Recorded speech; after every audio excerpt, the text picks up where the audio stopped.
Rebirth in India as a Brahmin. This video is purely for entertainment and does not infringe on copyrights or laws. The rights to the novel and image belong to the original author. We do not claim ownership. Don't like waiting and want to listen to this fanfic in full now? Subscribe to our Patreon, where you'll find the best fanfics.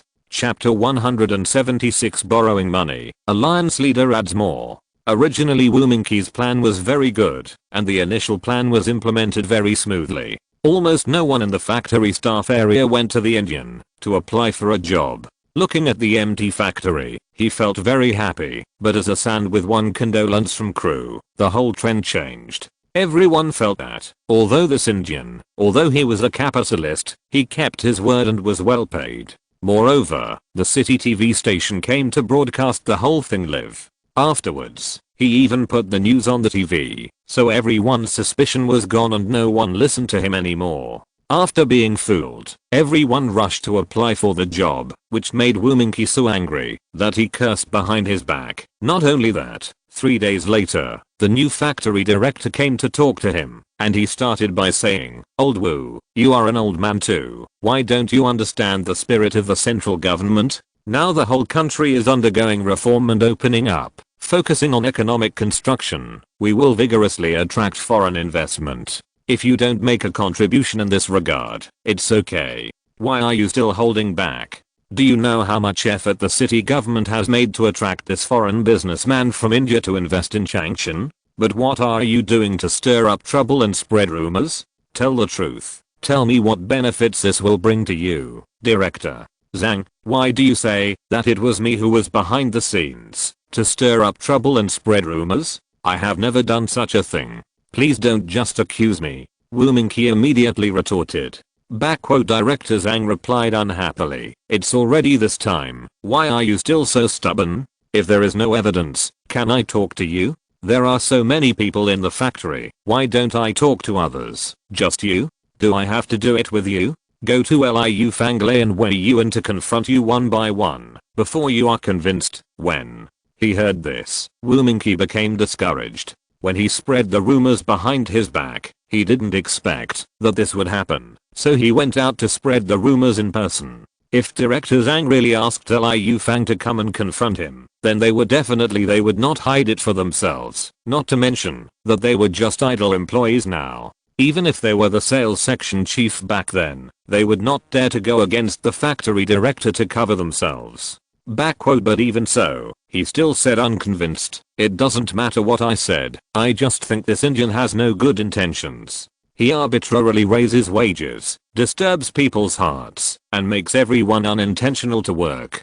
If every one of you quit your job and go to him to make a lot of money, won't our factory be ruined? Then how can we build socialism? I think he may be an enemy agent sent by hostile forces to carry out sabotage." Factory Director Zhang chuckled and said, "Have you ever seen any enemy agents come to do sabotage openly and in a big way? And it's none of your business how much they are willing to pay their workers. They come all the way from India to invest here, building factories, paying taxes to our government, and absorbing idle social forces are all helping the construction of socialism. How come you say it is destroying socialist construction? I think you are still grudges about what happened the year before last. Right, to tell you the truth, the city government was very angry after learning about your incident and planned to deal with you seriously. However, Mr. Panda was magnanimous and said that foreign capital had just entered mainland China and everyone must have a process of adapting. I have given you a chance to change your ways, but I want to emphasize to you that if you do this again in the future, you will be punished for both crimes." Woominkey, who had been reprimanded in the factory, was already very depressed, but when he returned home, his wife complained again. "Tell me, is there something wrong with your brain? You always talk to that guy. What do Indians care about? Who are they? They are big bosses and rich men who can afford big factories in several countries." Exclamation mark. Is it possible for a little person like you to offend? When you spread rumors a few days ago, I thought you would definitely be in trouble. Now let's see what retribution is coming. Our second boy wants to work in an Indian pharmaceutical factory. Luhan, the person in charge of the review, threw him back as soon as he saw the name and directly said that they couldn't afford the people from your old Wu family. What evil do you think you have done? Others are racking their brains to figure out how to curry favor with the Indians so that they can send their children to work, but you are going against them, preventing our children from going there. That's a good job worth 300 yuan a month. It's more than you, a veteran party member with 20 years of service, can earn. You have messed with Huan with such a good opportunity. What will you do when I see that my son cannot find a wife? Exclamation mark. Wu Mingqi naturally didn't know how depressed Shakru was, and he had no interest in arguing with such a small person. Moreover, he was in a very good mood now, because Gongli actually took the initiative to call him, which made him very happy. So as soon as he answered the phone, he said excitedly, "Sister, how do you know that I'm in China now? Is it possible that we really have a clear understanding of each other?" Gong Li was also very surprised by this. "What? You are in China? When did you come? You didn't even tell me." "Aren't I afraid that Lao Maozi will hear me when I call you? It would be bad if it causes him to misunderstand and hurts you." Shakru explained. Gongli snorted coldly and said, "Humph, I have almost nothing to do with him now. He has another woman." Then he changed the subject and said, "Okay, let's not talk about these troubles. Let's talk about business. Do you have 3 million yuan now?" 3 million yuan? I don't have that, but I have 1 million US dollars. Shakru joked with a smile. Gongli said angrily, "Don't be so playful, let me tell you something serious. The 3 million yuan I mentioned is cash. As mentioned above, ordinary businessmen will move their funds around, and few people keep large amounts of money in their accounts. Amount of cash, so it is generally said how many assets a certain rich person has, but most of these assets are real estate or assets that cannot be cashed out in the short term, and there is not much real cash." Seeing Gongli's anger, Shakru knew that this must be something serious, so he changed his tone and said solemnly, "I do have 3 million in cash, and it doesn't account for my liquidity needs, but if you ask me, sister, what's this for? Do you need money urgently?" Gong Li shook her head and said, "It's not me, but a good friend of mine who wants to use it, and it's urgent." But after searching all the people around, they either didn't have the money, or they were taking advantage of the situation. Only in the end did I think of you, this rich man. I wonder if you are willing to do this." Shakru pondered for a moment and said, "If it were you, sister, then of course I wouldn't say anything, but if it were your friend, then this would be a step below." Originally, Shakru didn't want to borrow the money, but after hearing the name of Gongli's friend, Shakru immediately decided that he had to borrow the money. P.S. Everyone can guess who this person is. Of course, she must be a beauty. In fact, there were not many beauties who became popular in the mainland in 1993. It should be easy to guess. Chapter 177. Yang Yuang. Gongli hesitated for a moment, and then said, "I know this matter is very difficult for you. Otherwise, I will be the guarantor for this matter. If something happens, I will repay the money for her." Hearing what Gongli said, Shaklu was somewhat surprised. "Sister, which friend of yours is this? You work so hard. You have to know that this is not a small amount. It is a full 3 million yuan. Just in case, if he ran away, wouldn't that trap you?" I believe Yang Yuang is not that kind of person, and she is quite popular now. She will probably be able to make this money in 2 or 3 years. Gongli said with confidence. However, Shaklu did not pay attention to what Gongli said. Instead, he was shocked by the 3 words Yang Yuang. Maybe friends born in the 1990s are not very familiar with this sweet singing beauty, but in fact she was born in the 1990s. The Chinese pop music scene in the early to mid 1900s was quite popular. The masterpieces such as Tell You Softly, I Don't Want to Say, and Heart Train are often sung on KTV even now. At that time, they were even more popular. Almost no one doesn't know it. Moreover, when Gongli said that she could make the 3 million in 2 or 3 years, she was not flattering her, because at that time there were not many people who could sell more than 1 million boxes of cassettes, and Yang Yuang was one of them. The only question is, why does she need so much money? When Gongli saw that Shaklu remained silent, she said with some dissatisfaction, "What's wrong? You can't even trust me as a guarantee. Seeing this, Shakru quickly explained, "Sister, you misunderstood. I didn't mean that. I'm just a little curious. Isn't it possible that a popular singer like Yang Yuanying can't even get 3 million yuan? In my impression, her album sales, that's great. And why does she need so much money?" Gongli sighed and then said, "Hey, a big boss, like you can't understand the plight of the poor. How many people can easily take out 3 million now? And we actors and singers, although on the surface it's very popular, the album cassettes are sold in millions, and the box office is worth millions, but in fact most of them belong to the company. What we can get is only 1/10 or even just the fixed income we originally signed the contract with, and since we have entered this circle, the expenses for entertainment, clothing, makeup, etc. are very large, and in the end there is not much left at all. So let alone Yang Yuanying, even Miamin and the others, who had long been famous, still couldn't get the money point this time. Her mother was seriously ill and had to go to the United States for treatment, so she needed such a large sum of money. But at this time, friends like us who wanted to help couldn't come up with the money, and the big wealthy bosses had long since she was interested in her, and a rich man's nephew even made an offer. As long as Yang Yuanying was willing to accompany him for 3 years, he would give her 3 million. But that guy was obviously not a good person, and I couldn't bear to watch it. The good sisters jumped into the fire pit and asked you for help. After hearing Gongli's explanation, Shakru suddenly remembered that there seemed to be rumors that Yang Yuanying quit the music scene because she was being kept by someone, and the person who kept her was the nephew of the largest smuggler in China at the time. This ruined the stardom of Yang Yuanying and another famous female military singer. It was not until 2014 or 2015 that Yang Yuanying made her debut again. At that time, I thought that Yang Yuanying, like other vain actresses, could not resist the temptation of money, but if it was because of the reason of treating her mother, it would be understandable point. So he pondered for a while, and then said, "Oh, that's it. Then this kind of filial kindness can really help. Well, sister, I don't need you to be a guarantee. You can ask Miss Yang to come to me. Just ask her to sign a loan agreement with me in person. I believe in my sister's vision, in choosing friends and the credibility of the most filial person. Is it that simple? You only need to sign a loan agreement and you are willing to lend her money? There are no other additional conditions?"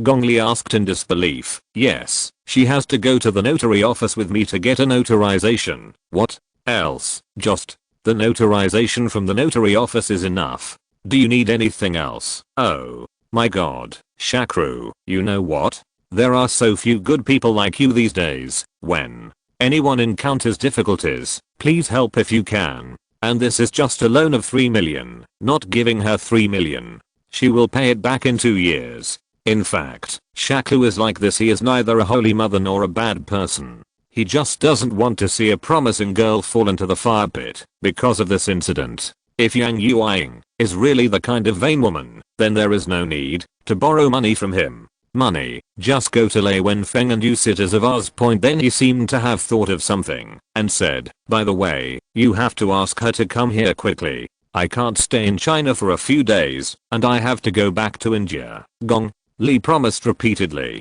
"Don't worry, I will let her fly to Changchun overnight. She is much more anxious than you about this matter." Sure enough, Yang Yuanying arrived in Changchun the next afternoon. Her anxiety could be seen from the tired look on her face and the makeup-free dress. As soon as she met Yang Yuanying, she bowed to the ground and said, "Pandi Mr. Ten, thank you so much this time. I really don't know how to express my gratitude. Without your help this time, maybe my mother would."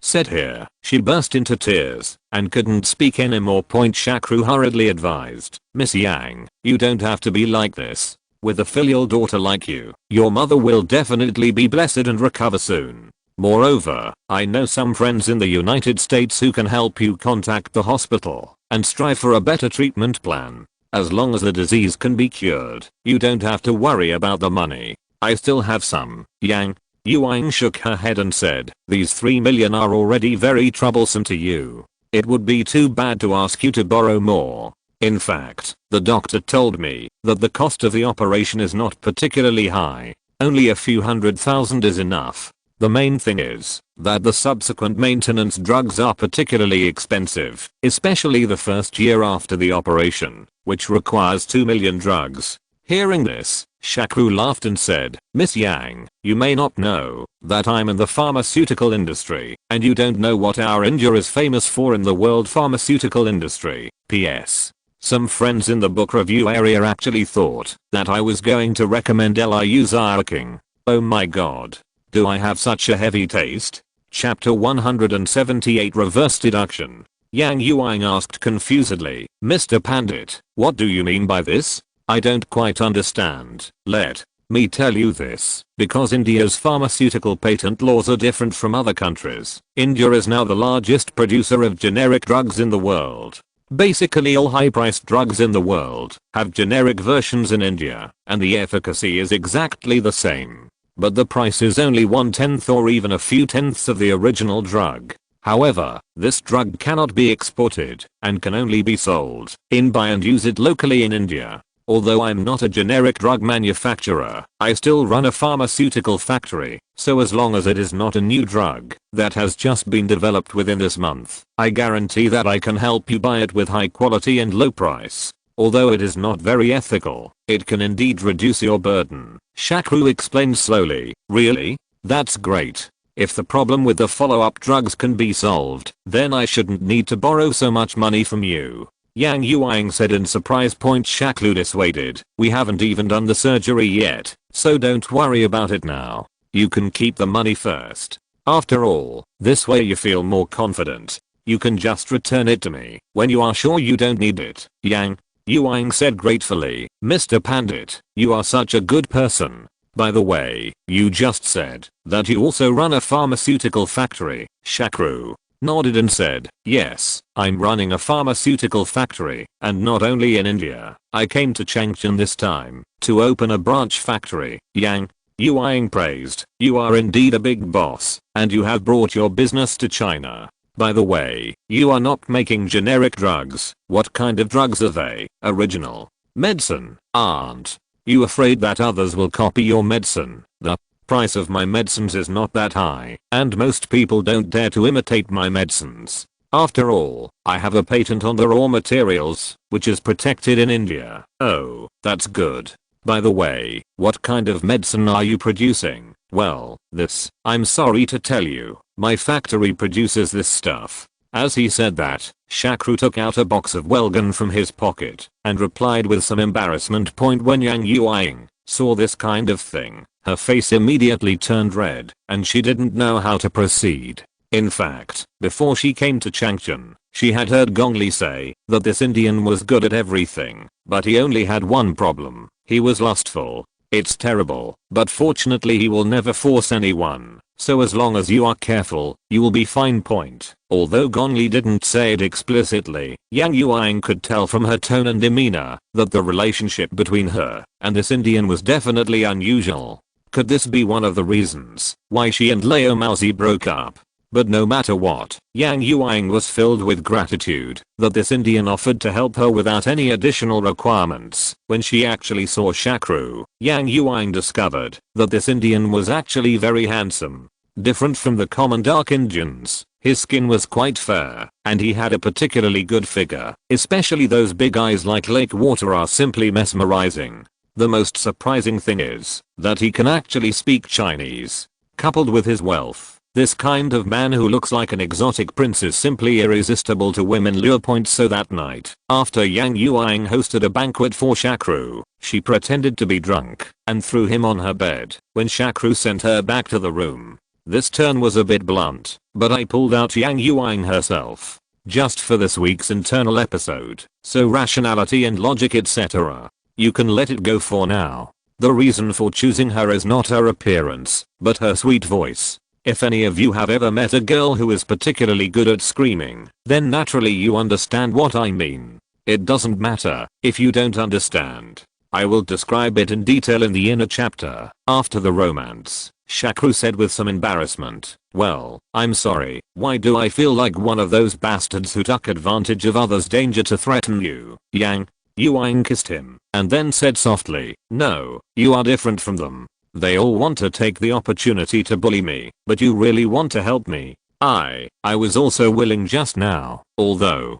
Yang Yuang said this, Shakru still felt very sorry for her, so he thought for a moment and then said, how about this? You don't have to pay back the money. Can you treat it as a gift from me? Yang Yuang shook her head and said, no, if I really don't pay you back, then you will really become a bad guy like Lei Wenfeng. It's not like I can't make money, as long as you give me a few more years of grace. Hearing what Yang Yuang said, Shakru no longer struggled with this issue, so he changed the topic and asked, why do you hate Lei Wenfeng so much? Then why did I hear Gongli say that you almost agreed to him? What about your request? Yang Yuang sighed, if I had a choice, how could I agree to that bad guy? But there is no way. Firstly, I'm indeed short of money, and secondly, I'm in urgent need of a backer. In this circle, beautiful people girls are faced with so many threats and temptations that they simply cannot bear it on their own shoulders. Not to mention a newcomer like me, even a famous military singer like 15th Moon will eventually be raped. Did asterisk get it on the bed? Speaking of this female singer, Shakru also felt a little emotional. When she became popular, she had to stand aside. The moon on the 15th, the story of spring, and the bloodstained style are probably heard countless times by friends born in the 1980s. However, she didn't grasp it for a while and got involved in the Yuanhua smuggling case. As a result, she was unable to recover. It was really a pity point. However, Shakru couldn't say these words to Yang Yuang, so he changed his angle and asked, why? People often threaten you. No way. This circle is like this. Although we are quite glorious in the eyes of the public, in the eyes of those rich and powerful people, we are still arbitrary. If you don't have a backer and your will is a little weaker, then your life may not be as good as ordinary people. Yang Yuang answered leisurely. Shakru thought carefully, and then said, I can help you find a backer. With him, no one should dare to touch you casually. Unexpectedly, Yang Yuang not only didn't appreciate it, but sat up unhappily and said, what? You want to give me away? Chapter 179, Hoarding. Additional update by the helmsman. Seeing the angry expression on Yang Yuang's face, Shakru knew that she had misunderstood, so he quickly explained, don't think blindly, how could I be willing to give you away? A good friend of mine in China is a member of the Northeast Military Region, the chief's son. I asked him to help you support him. At least he won't dare to take any chances with you, right? Oh my god. Even you, a foreigner, know that asterisk are involved in smuggling. Are they so famous now? Yang Yuang said in shock. Shakru explained helplessly, you think too highly of them. I know them because I'm very familiar with China, not because they are very famous, and they will not be able to thrive for a few years. Oh, since you know so much about China, have you heard of my songs? Yang Yuang asked. Although Shakru really couldn't keep up with Yang Yuang's jumping thoughts, he still replied casually, of course I have. I first heard the ending song I Don't Want to when I was watching the TV series Foreign Girl. Said, and then I started to pay attention to your songs, but I still think what you just sang is the most beautiful. At the end of the sentence, Shakru said with a lewd smile. Yang Yuang also blushed and said, humph, you're so annoying. But then she leaned into his ear and said, then do you still want to hear it? Then there's no need to ask, come on, let's collaborate on Heart Rain together this time. After saying that, Shakru pressed Yang Yuang under him. Unexpectedly, Yang Yuang shook her head very firmly and said, no, let's change it to another one. I don't want to sing this song about gay people. No way. Tao Sheng is still really gay. Of course, everyone in the circle knows about this, so what I hate most is that he is ranked as the golden boy and the beautiful girl. He is not a man at all, so how can he be called a golden boy? After the exciting night, Shakru first went to Liu Zian and asked him to take care of Yang Yuang for his descendants. Although Liu Zian despised him, he didn't take it seriously. He was used to this kind of thing. Then he took Yang Yuang and her mother to New York, helped them contact the hospital for surgery, and asked Infosys to send a few people to take care of them before returning to New Delhi. As soon as he returned to the pharmaceutical factory, he called Murdy over. He first asked about the company's recent operating conditions. After seeing that the business was very stable, he ordered, "Morty, I will give you a task. From now on, recruit more manpower and arrange 3 shifts. If the machine can carry it, I will stock up on a batch of goods in the next few months." "Okay, boss, but how much do you want to stock up?" Morty asked. Shakru thought about it for a moment and then said, "Well, under the condition of ensuring the supply of the original cargo list, it is necessary to reserve enough cargo for the best year before August next year, at least half a year, and no more or less." Hearing this number, Morty couldn't help but be shocked. "Oh my god. So many. Which distributor placed this big order?" Shakru shook his head and said, "No distributor can place such a large order. This is what I use to prepare for emergencies. By the way, these goods will be shipped in batches to our branch factory in China, but it needs to be low-key when transporting, so as not to attract too many people's attention." Morty hesitated for a moment and then asked cautiously, "Boss, is something going to happen next year?" Shakru nodded and said, "Yes, a big event will indeed happen next year, but you don't have to worry. As long as your boss and I are here, you will definitely be fine. But don't spread this news now, so as not to cause trouble among the workers below. Their random thoughts will affect the output and quality. If someone when asked, you said you just received a big order, so you need to work overtime. I will take you all away before the disaster occurs next year, and I will also give all the workers a holiday. By the way, from now on, I will not be here. In cases of concern, stock up on tetracyclines and sulfonamides." Morty was well aware of his boss's magical abilities, so he didn't ask much and just asked, "Then how much do we have in reserve?" "Well, as long as the price is not expensive, then try to buy as much as possible. Anyway, this thing has a long shelf life, and even if it is not used in this incident, it can be sold slowly in the future without losing money." Shakru ordered calmly.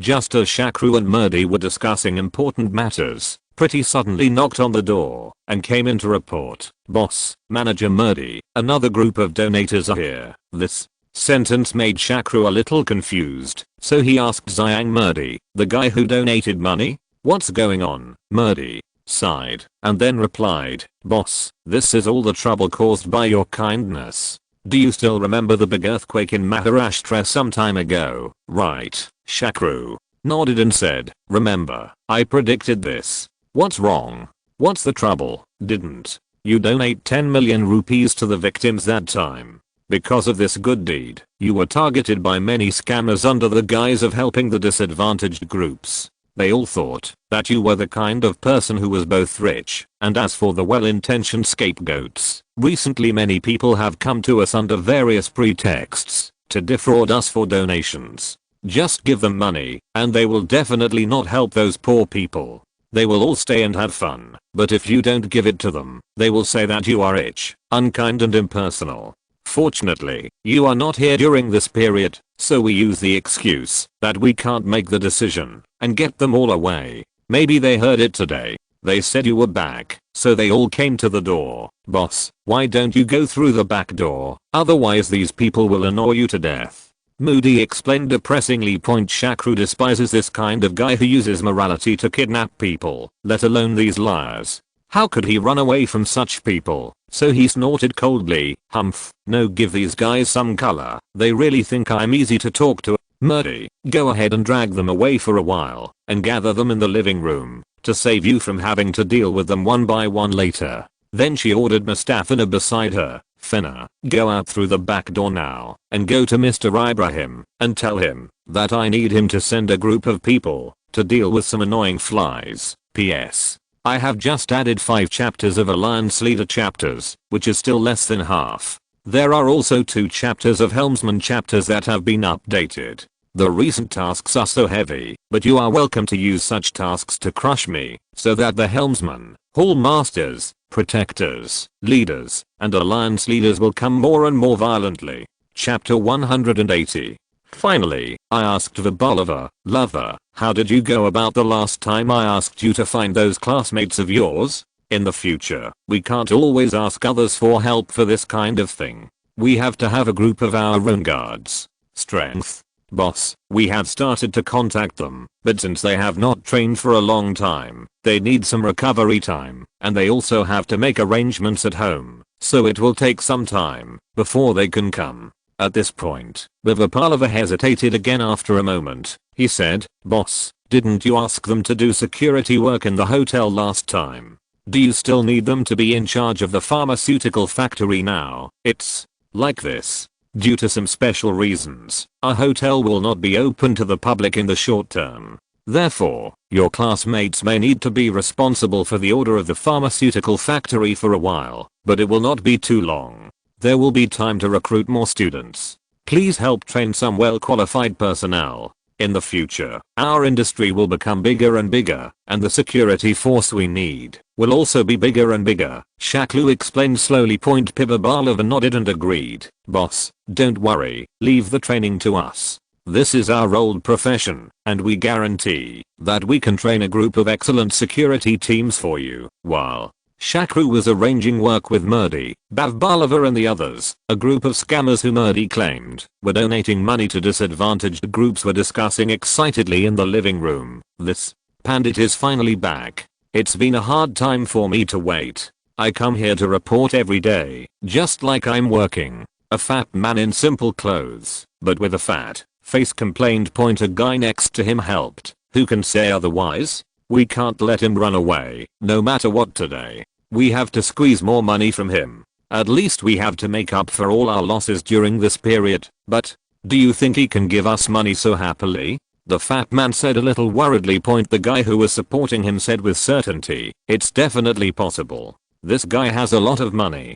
Don't you know what his pharmaceutical factory produces? Well, it's the only business in the world. How can it not make money? If he doesn't make money, he can give some money to the earthquake victims. A donation of 10 million rupees? What does this mean? This means that 10 million rupees is just a drop in the bucket for others. We don't want more. One person only needs a few 100,000 rupees. He can't be stingy for such a small amount of money. Bad reputation. At this time, a middle-aged man whose temperament was incompatible with the others, and who was full of righteousness, retorted, "What are you talking about? What does it mean to exploit? We are giving love and helping disadvantaged groups. If others are willing to donate, it is your duty to be caring and not willing to donate. You cannot force others to donate, let alone use words like squeeze." The fat man who was refuted immediately became unhappy when he heard this. Hey, don't be prude with me. There are no outsiders here. We are all peers. Everyone knows the rules in this industry. It's not about making money. Who bothers to pretend to be noble and righteous? You can pretend it when the pandit comes. Don't talk about it in front of our peers. Do you hear me? Just as they were arguing, the door of the reception room was suddenly kicked open. A group of guys who were armed with rubber sticks and cigarettes in their mouths, and who looked like they were not good people, broke in. The leader was even more violent. With an arrogant face, he shouted as soon as he entered the door, "Please be honest, and don't make any noise." Two unconvinced people just asked, "Who are you?" They were beaten hard. This kind of rubber stick is the most vicious beating. Basically, it is internal injuries, but it is not visible at all from the outside. After seeing how many injuries there was someone holding the beaten person and advising him, "Are you stupid?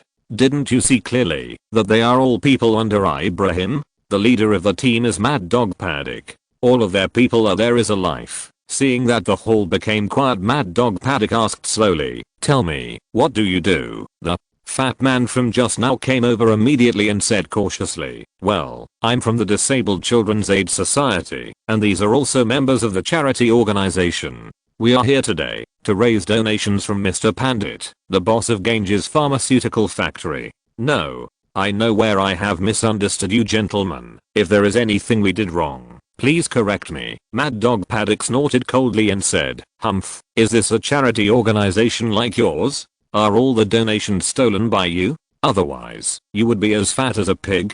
Let me tell you, the boss here, crew Mr. Pandit is our boss Ibrahim, Mr. Asin's good friend. You dare to hit him with your crooked brains. You are really desperate. Tell you, get away as far as you can from me again. I'll break your legs. Do you hear that?" The fat man argued unwillingly. You misunderstood. We are not here to catch the autumn wind. We are really here to raise funds for disabled children. If you don't believe me, there are more than a dozen disabled children kneeling outside. Mad Dog Paddock was immediately furious. He walked up to the fat man, pointed at his nose and cursed. You really force me to break up, don't you? They all hang out in New Delhi. Who doesn't know who they are?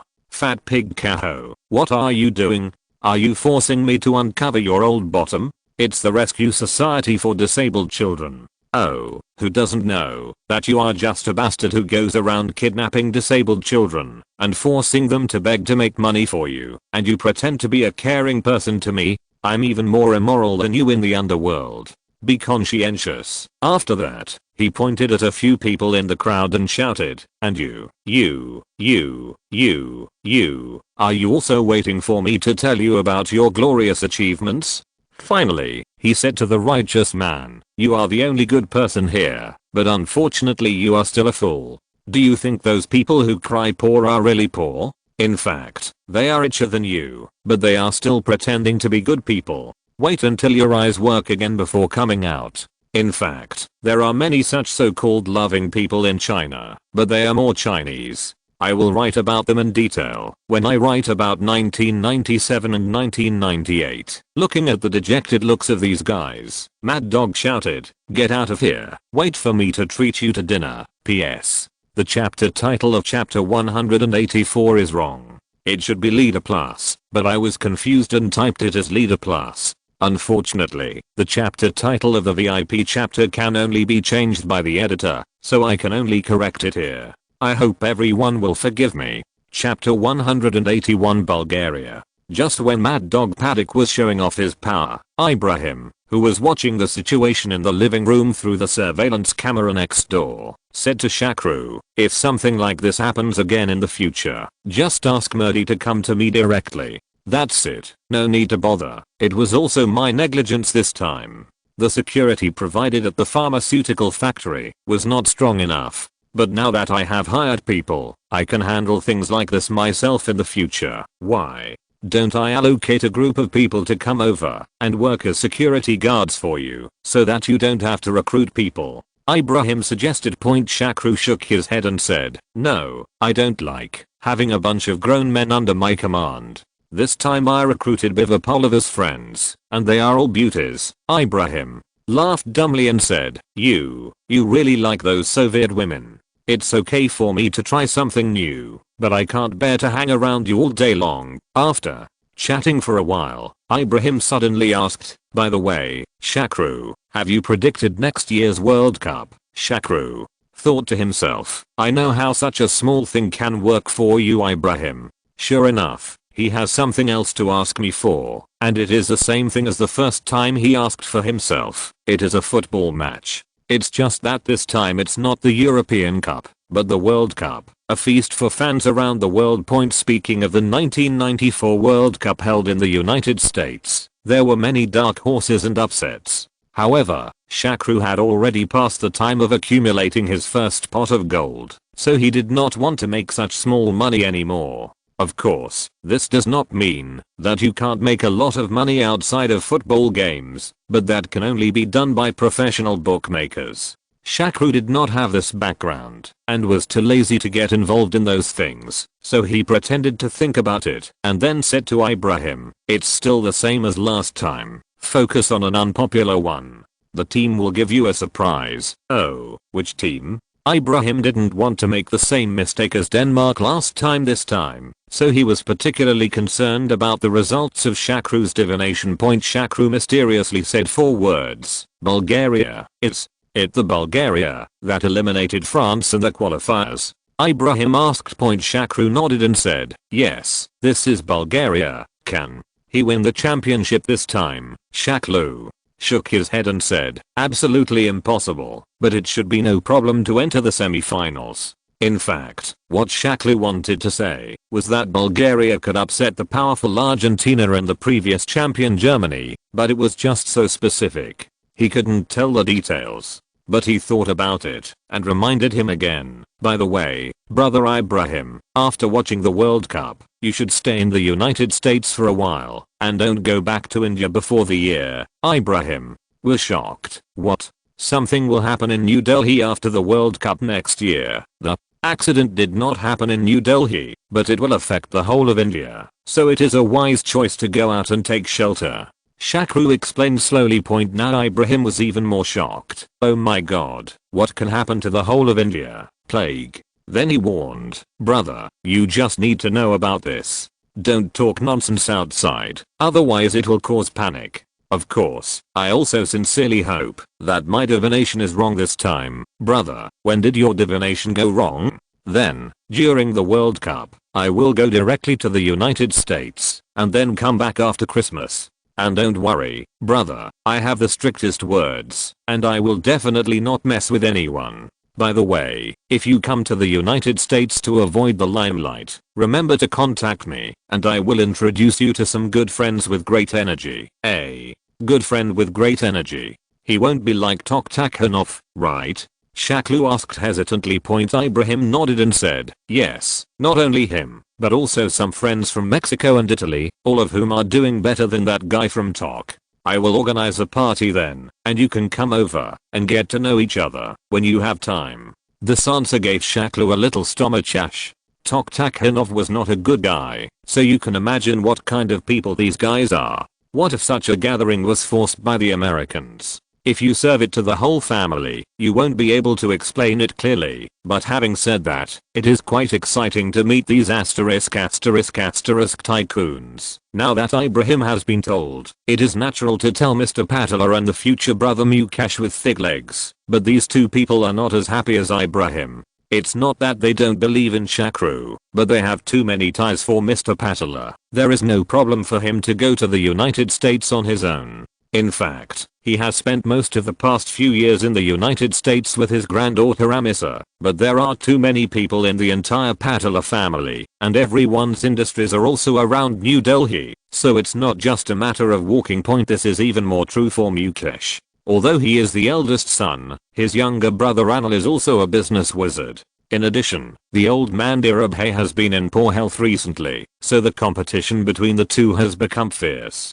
At this time it would be a joke to ask him to leave India for half a year. If he hadn't had a particularly good relationship with Shakru, he would have even suspected that this was a senior commercial spy sent by his brother Anil. For this reason, even Amisa came to him with a little anxiety and said, brother Shakru, do you have confidence in this divination? There are hundreds of direct relatives in our family. Let them all move to the United States. After half a year of living, this is no small matter. If nothing happens, not only the two of us, but also grandpa will be embarrassed. Shakru smiled bitterly and said, you have known me for so long. How have you ever seen that the results of my divination are wrong? Otherwise, you and grandpa will follow me to the United States, and I will leave the others to them. The next plague vaccine and enough drugs like tetracycline and sulfonamides are all it takes. New Delhi is far away from the outbreak anyway, so it shouldn't be a big deal. Against this background, Shakru seized the time to make preparations before the arrival of the plague, and finally completed the scheduled plan in June 1994.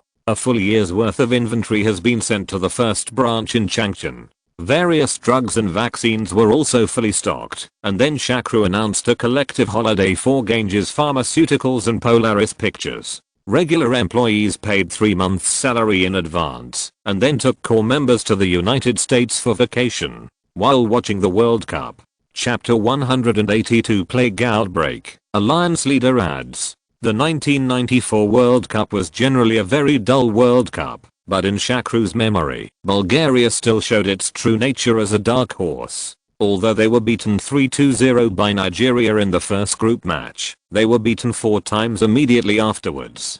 They defeated Greece by 0, and then shocked all experts by defeating the Argentine team led by football king Maradona. What made everyone even more unexpected was that in the quarterfinals they defeated the previous champion Germany, which was a complete mess. Then when everyone had high hopes for them, they lost to the not very good team. Good Italy can be said to be the troublemaker in the entire World Cup.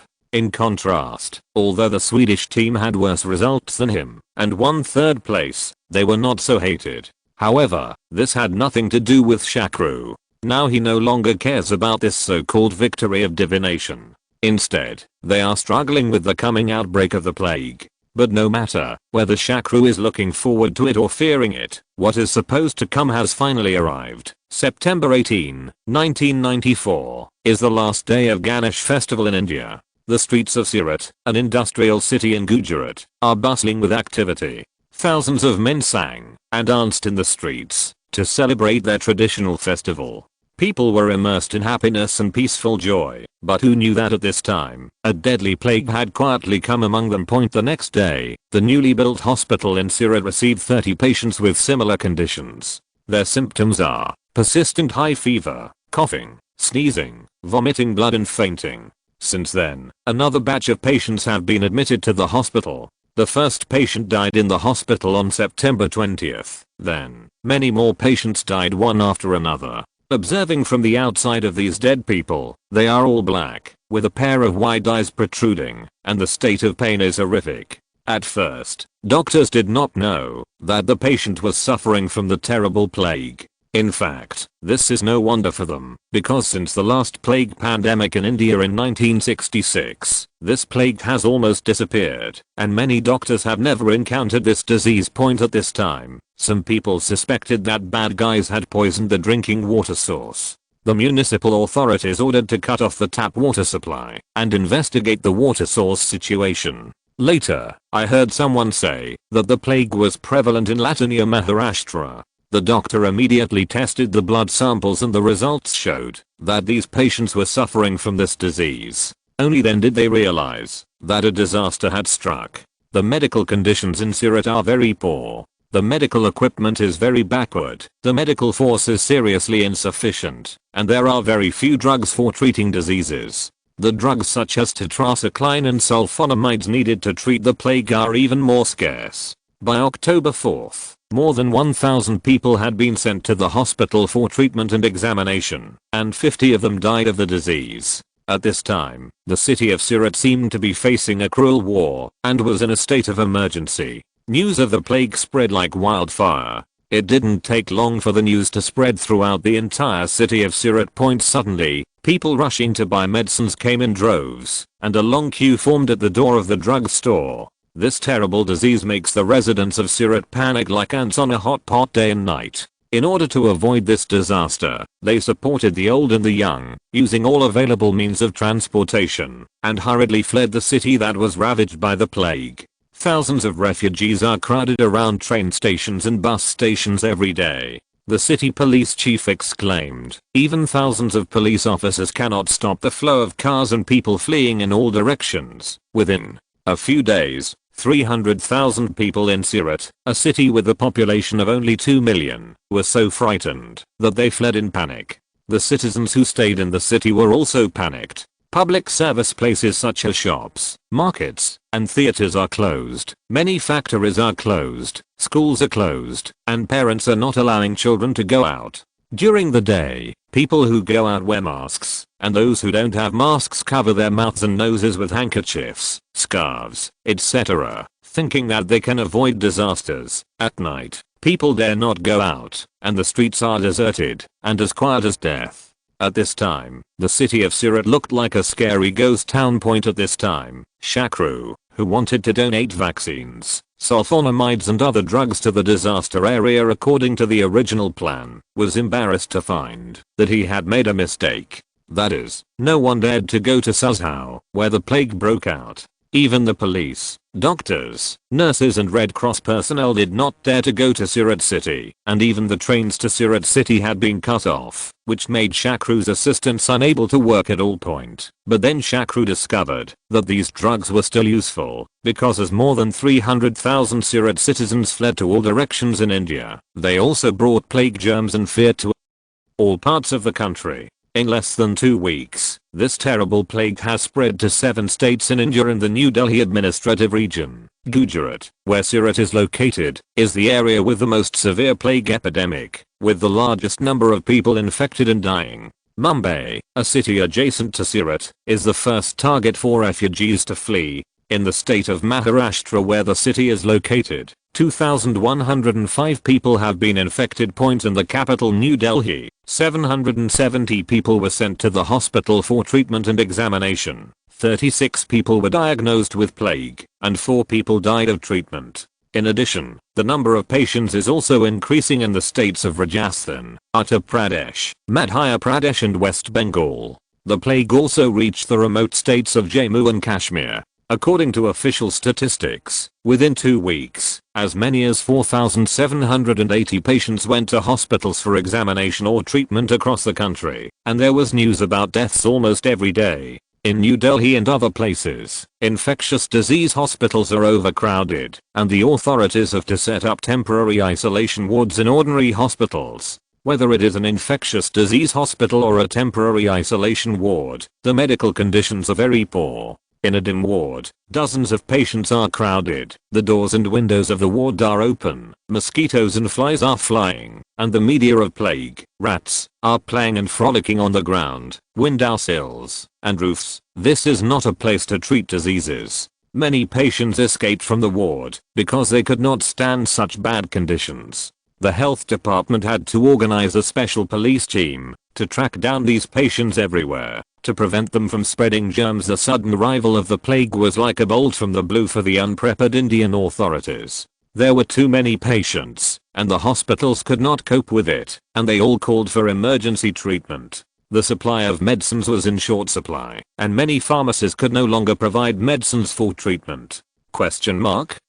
Extremely frightened citizens rushed to buy vaccines and antibiotics, and even in a few places, the medicines were quickly sold out. Therefore, the Indian Health Department had to ask the World Health Organization and other countries for support to solve the urgent problem. However, what was even more terrifying was the panic and hysteria caused by people's fear of the plague. The 300,000 citizens of Surat who fled thought they would be safe after escaping from this city controlled by the devil. Unexpectedly, they were not welcome wherever they went. In desperation, they had to return to their hometown. This large-scale escape spread panic and plague to all parts of India. Many cities, such as New Delhi, Mumbai, Kolkata, etc., fell into panic and chaos. If you're listening to this novel on a channel other than Fanfic World, it means they downloaded and uploaded it without effort. We cordially invite you to visit our channel, Mundo Fanfic Novelos. There you'll find the original version of this story and you can explore many other novels of various genres.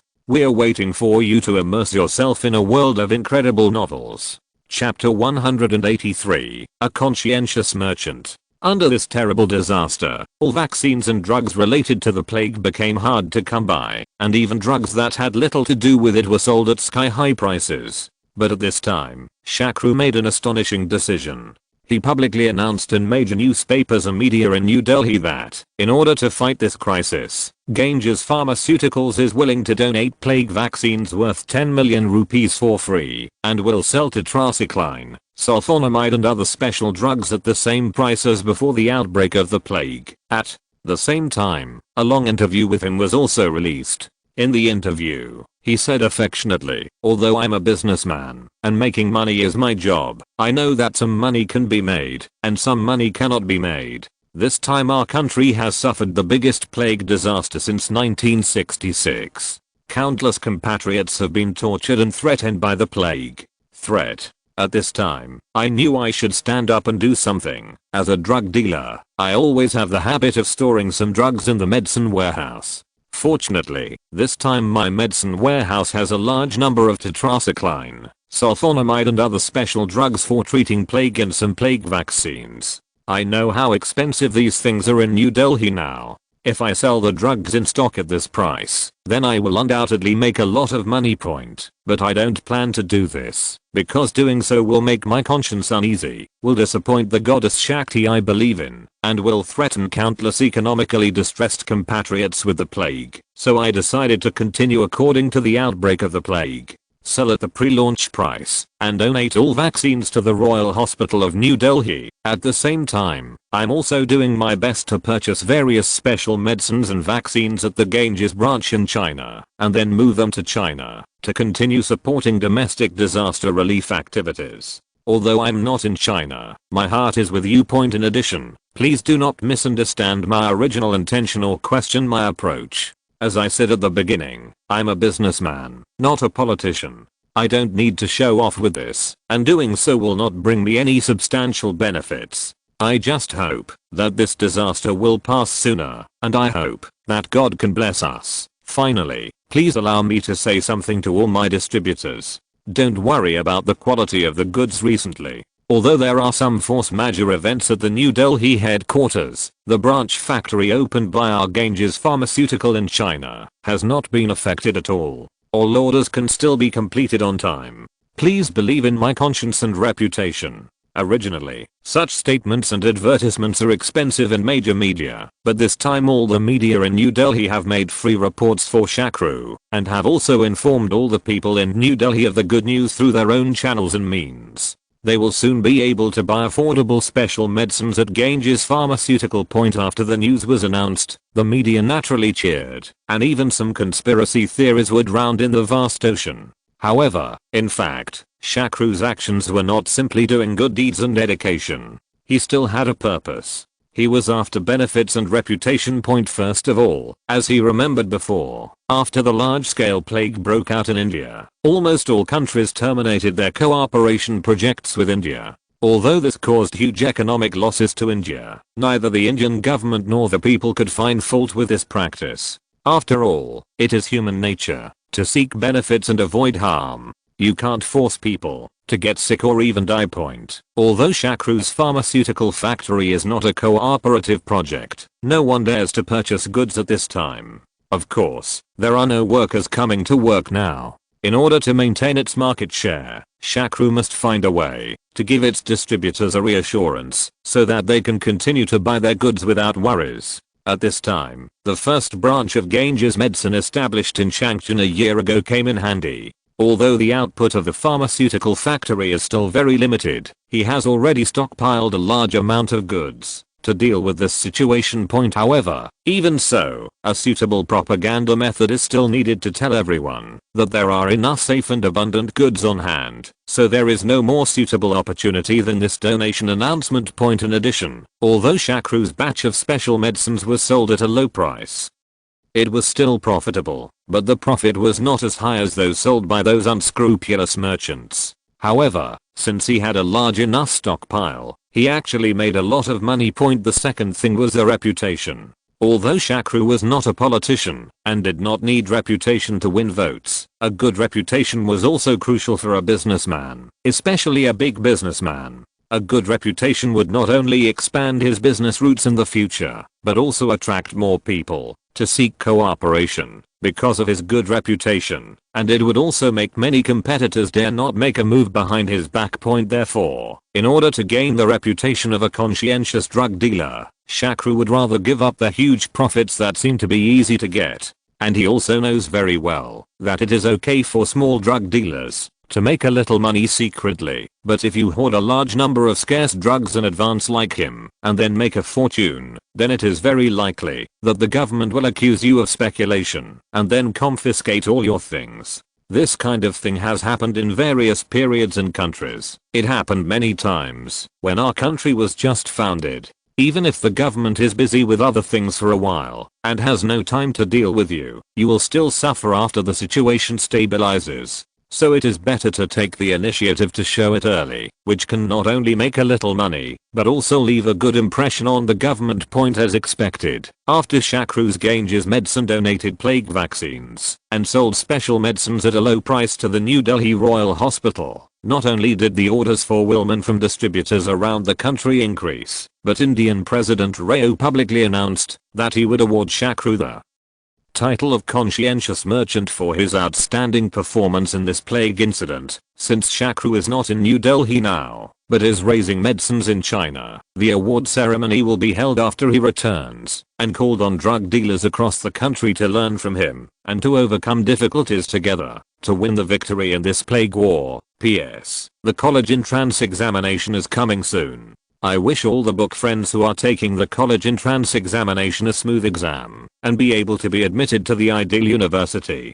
Chapter 184 Prison Party. Not only the outside world, but also Shakru's friends praised his good deeds. The one who responded the fastest and provided the most support was the Bela temple to which he belonged. It must be said that this group of religious people are most sensitive to things that can increase their reputation. After Shakru's statement was just released, the Bela temple not only publicly supported the good deeds of its own outer elders and joined the ranks of disaster relief, but also sent Alec, who was familiar with Shakru, to lead a group of people to Ganges medicine to help maintain order. The reason for this is that Shakru learned the lesson of donating money during the last earthquake. Speaking of which, it was Shakru's own negligence last time. He forgot the conduct of the Indian government for a while. It is estimated that not even half of his 10 million donations reached the hands of the victims. So this time he only donated medicine, not money, and he did not sell the medicine to the health department all at once, but let his men sell it bit by bit without getting tired of it. It goes without saying that other relatives and friends of the Patara family, Mukesh and others were grateful to Shakru.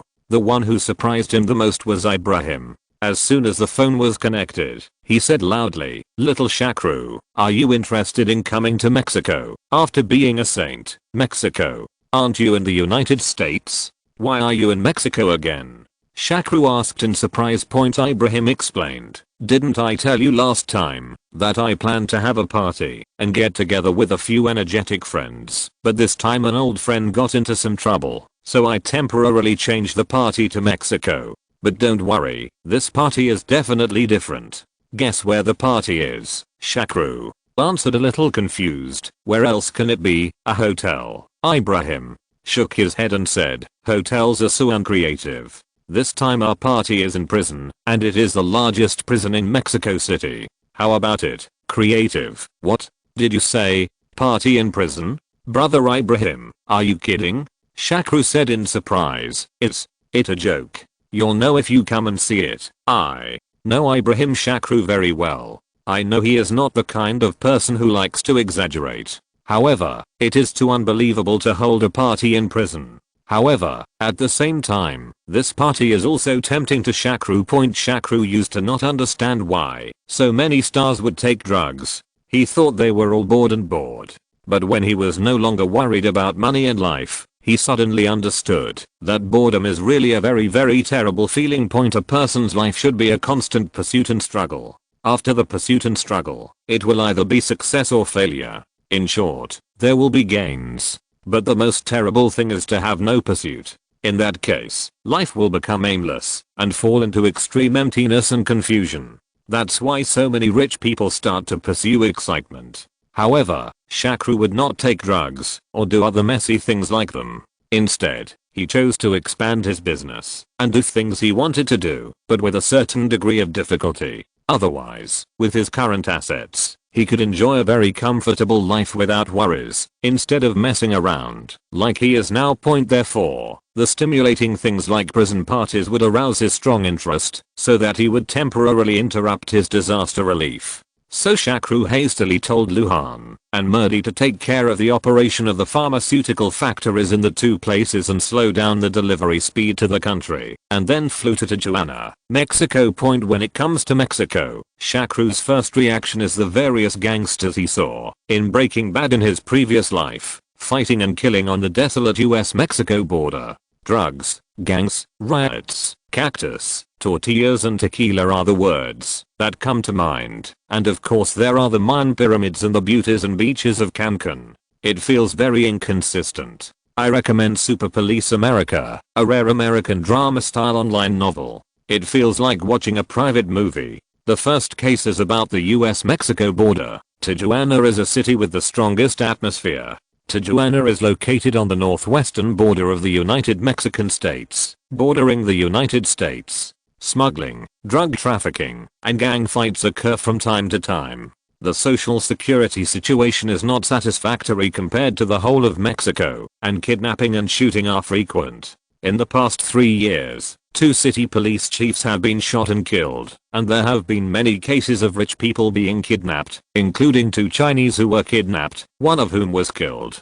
The main reason is that Tijuana is adjacent to the United States, and the drug smuggling groups and gang forces are not small, while the police force isn't sufficient point. Although the situation and social security in Mexico are extremely chaotic, Shakru is not troubled by this, because Ibrahim's men and local gang members have arranged everything for him as soon as he got off the plane. In Mexico, the local gangs are very powerful. It is said that the two largest drug lords have a combined armed force of 100,000, while the Mexican government has only 130,000. This means that these drug trafficking armed forces can even threaten the national regime. This is why Ibrahim's friends are still so influential, even though they are in prison. I will not describe the chaos in Mexico and South America in detail this time, because that would be too far off topic. When I have the opportunity to write a Brazilian novel, I will introduce the various countries in the Americas in detail. I can guarantee that the real situation here is definitely beyond everyone's imagination. After meeting Ibrahim, Shakru learned that the friend he mentioned who was in a little trouble was the famous Mexican drug lord Guzman. Guzman's full name is Joaquin Guzman Lara.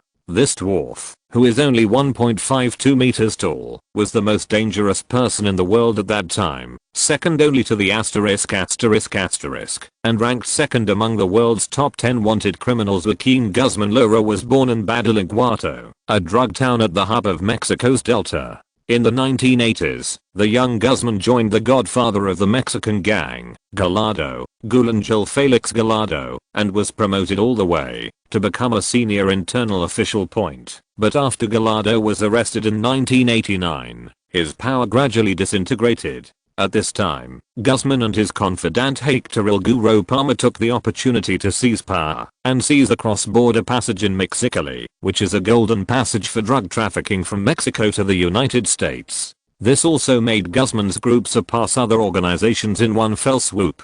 Chapter 185, Demons Dance in Disarray. Alliance leader adds extra chapter. After acquiring most of Gallardo's properties, Guzman's power gradually grew, and he established the largest drug trafficking group in Mexico, the Sinaloa cartel. Guzman not only made his old business bigger and bigger, but also created a new way of transporting drugs. In Santiago, Guzman built a secret underground passage that integrated ventilation, electricity, and rails, allowing drugs to be transported without trace smuggled from Mexico to the United States.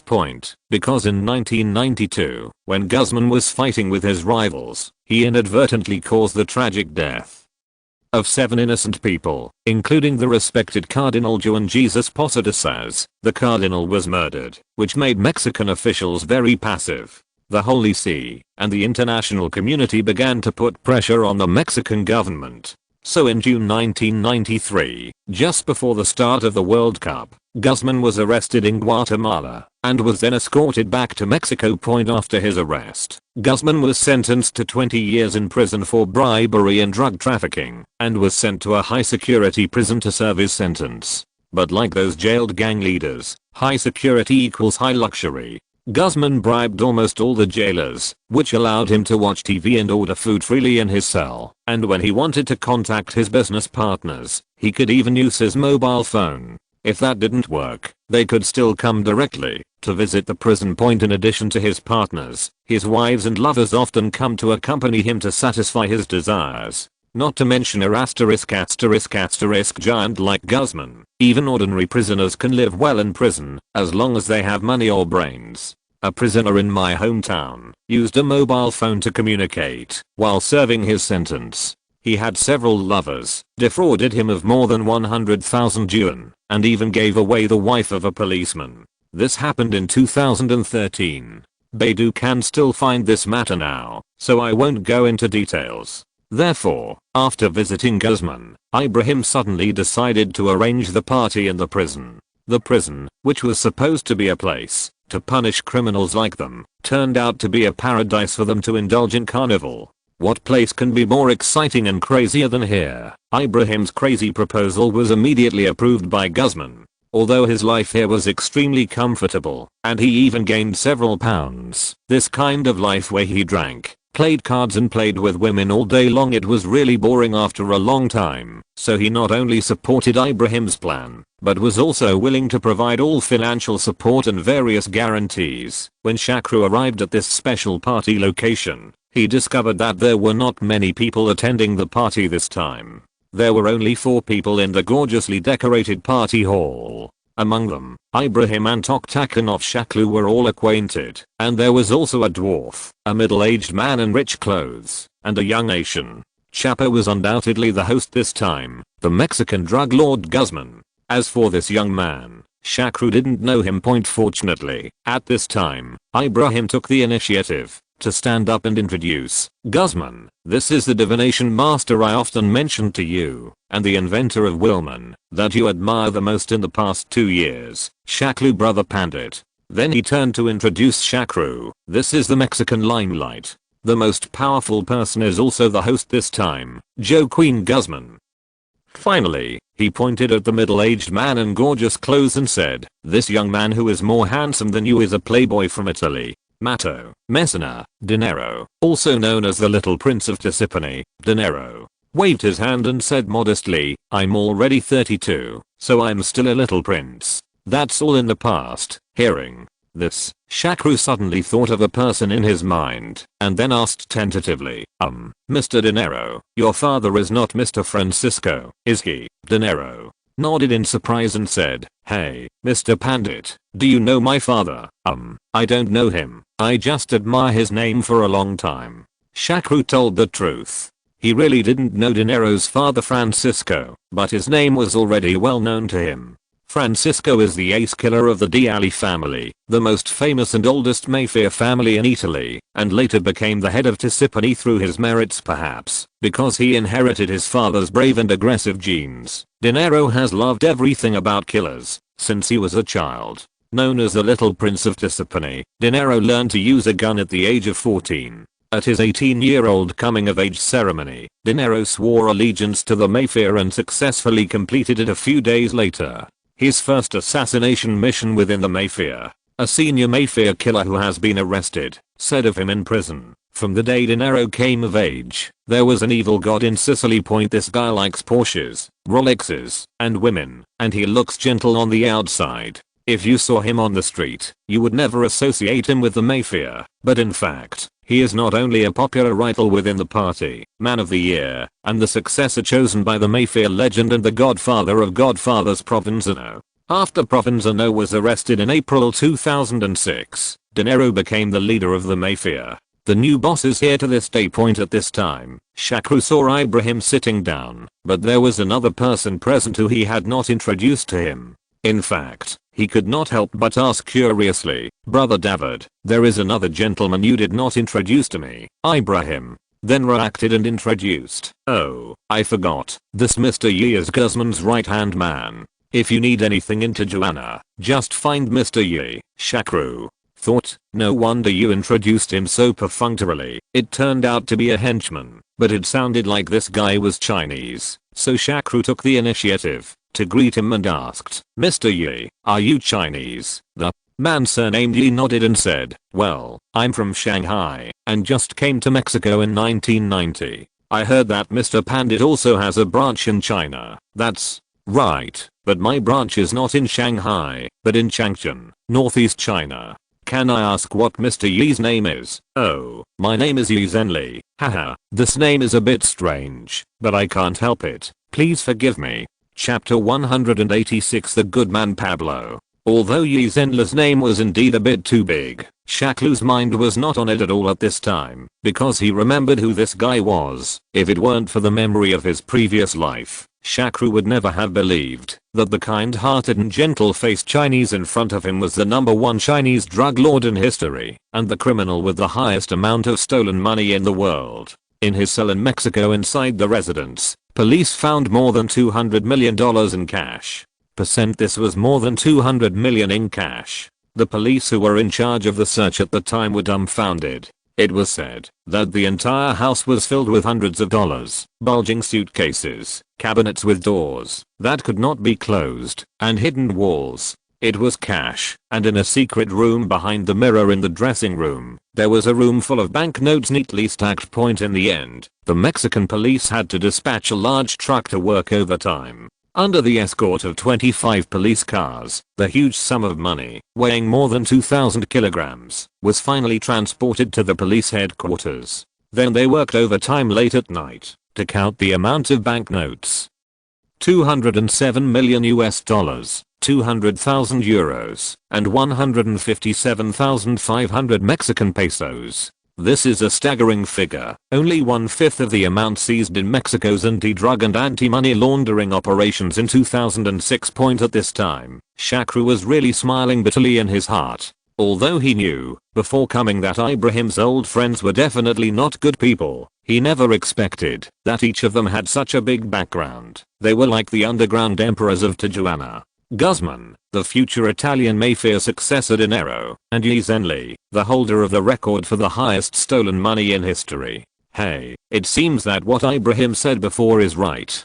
Compared with them, Toktakhanov, who dominates the Russian sports world, is really not doing well. But obviously today's shock was not over yet, because Ibrahim actually asked, "Hey, why hasn't the great good Mr. Pablo come yet?" Guzman said nonchalantly, "It's not like you don't know that the Colombian government is looking for him all over the world like crazy, so it's not even sure whether he dares to come." At this moment, an extremely deep voice came in from outside, who said, "I don't dare to come." Then a tall, strong middle-aged man of about 40 came in. As soon as he came in, he said to Guzman, "Short, I haven't seen you in 2 years. Your temper has gotten worse." Guzman replied with some sternness, "Then, who asked you to come so late? You are already late, so isn't it normal to think that you won't come?" Ibrahim quickly settled in the middle and said, okay, brother Pablo is here, so we are all here today. Come, brother Pablo, let me introduce to you. It's the Shakru Pandit whom I told you before. This is the good man Pablo, who is known to everyone in Colombia. In fact, even if Ibrahim didn't introduce him at this time, Shakru would have recognized him, because he was so famous. This great good man Pablo can be said to be the most arrogant, rampant and famous drug lord in Colombia and even South America. He was once selected as one of the 7 richest people in the world by Fortune magazine. He has a private army of 40,000 people and is well equipped. His special plane is a combat helicopter, equipped with multiple rocket launchers and sidewinder missiles, and is known as an air tank. The policeman who arrested him was shot to death within 3 days. The judge who tried him had his wife's bra and panties stained with semen sent to the judge's office after she was raped. The Colombian attorney general who wanted him was arrested by him in turn. A reward of 100 million US dollars was offered for his capture, and he was eventually found dead on the street. You should look up his deeds yourself. If I were to introduce him, it would take at least 20,000 to 30,000 words, and it would be a brief description. To Shakru's surprise, Pablo had a very good impression of him. He patted him on the shoulder and said, "Oh, so you are the boss of Ganges who invented Wilman. Let me tell you, all the men in the world should thank you. So in today's party, the person I want to meet most is you, Mr. Pandit." Then he said to Ibrahim, "Dawood, your idea this year is also good, quite creative. Partying here is much more interesting than going to those hotels or nightclubs." Guzman said with some displeasure, "I've spent so much time, effort, and money on it, but the result is not good at all." "Right, Pablo," snorted coldly, "I haven't seen anything yet. How can I praise you? At least I have to wait until everyone has finished enjoying it and feels satisfied before I can praise you." Guzman said helplessly, Okay, you are right. Then he turned to Zenli and said, "Yi, go out and tell them, let's start." Zenli agreed, and then walked out. Within a few minutes, a group of well-dressed waiters walked in from the outside, carrying trays with lids in their hands, and quietly walked to each table, and began to arrange them. Behind them were more than a dozen beauties at the Miss International level. Under Yi Zhenli's signal, each group of 2 walked to the VIP seats and sat down, one on the left and one on the right point. Although Mexico does not have as many well-known beauties as Colombia and Venezuela, because Mexico is a multi-ethnic and multi-racial country, the beauties here have a different kind of style, unlike other countries, where the beauties are almost as beautiful as 1,000 people. One side, no personality point. Although Shakru was very interested in the 2 beauties around him, he was too embarrassed to show it too obviously in this environment, so he focused all his attention on the dishes in front of him. Mexican cuisine is mainly sour and spicy, and most dishes have peppers and tomatoes. The more distinctive dish is cactus. Stir-fried cactus with green and red peppers is a traditional Mexican dish. However, Shakru's favorite dish is a special dish, which is about the size of a white rice grain and only a small bowl. It is used to wrap in corn tortillas and has a very strong aroma point. So Shakru asked the beauty around him curiously, "What is this? It tastes quite delicious, and I don't think I have eaten it anywhere else." The beauty smiled and said, "Sir, you definitely can't eat it anywhere else, because this is a specialty of our Mexico, but I believe you don't want to know what it is." Chapter 187 Ant Eggs. These words made Shakru a little unconvinced, so he said, "You are looking down on me too much. I have even eaten sansgi. Is there anything else that I dare not eat?" Before the beauty beside him could say anything, Yi Zhenli, who was standing next to him as the general manager, suddenly asked curiously, "Mr. Pandit, have you ever eaten sansgi?" In fact, Shakru has never eaten it, but he has heard of this cruel Chinese cuisine. But he must not lose his momentum here, so he nodded and replied, "Yes, it is what you eat in China. But speaking of you, the Chinese are so cruel. They can cook such horrible dishes it can be grinded out. But what I admire more is the person who named this dish. It is so expressive." Friends who are familiar with Cantonese cuisine should have heard of this dish. If you are not familiar with it, please search it yourself, but be sure to be mentally prepared. Otherwise don't blame me if you get scared. Yi Zhenli quickly defended. "Our Chinese cuisine is divided into 8 major cuisines. The sansi you mentioned is Cantonese cuisine, and I'm from Shanghai, and the taste is not as strong as their Cantonese counterparts." Then he pointed in front of Shakru. The small bowl said, "Actually, this dish is quite heavy. The things that look like rice grains are actually ant eggs." Hearing this answer, Shakru couldn't help but shrink back and asked with an incredulous expression, "What did you say?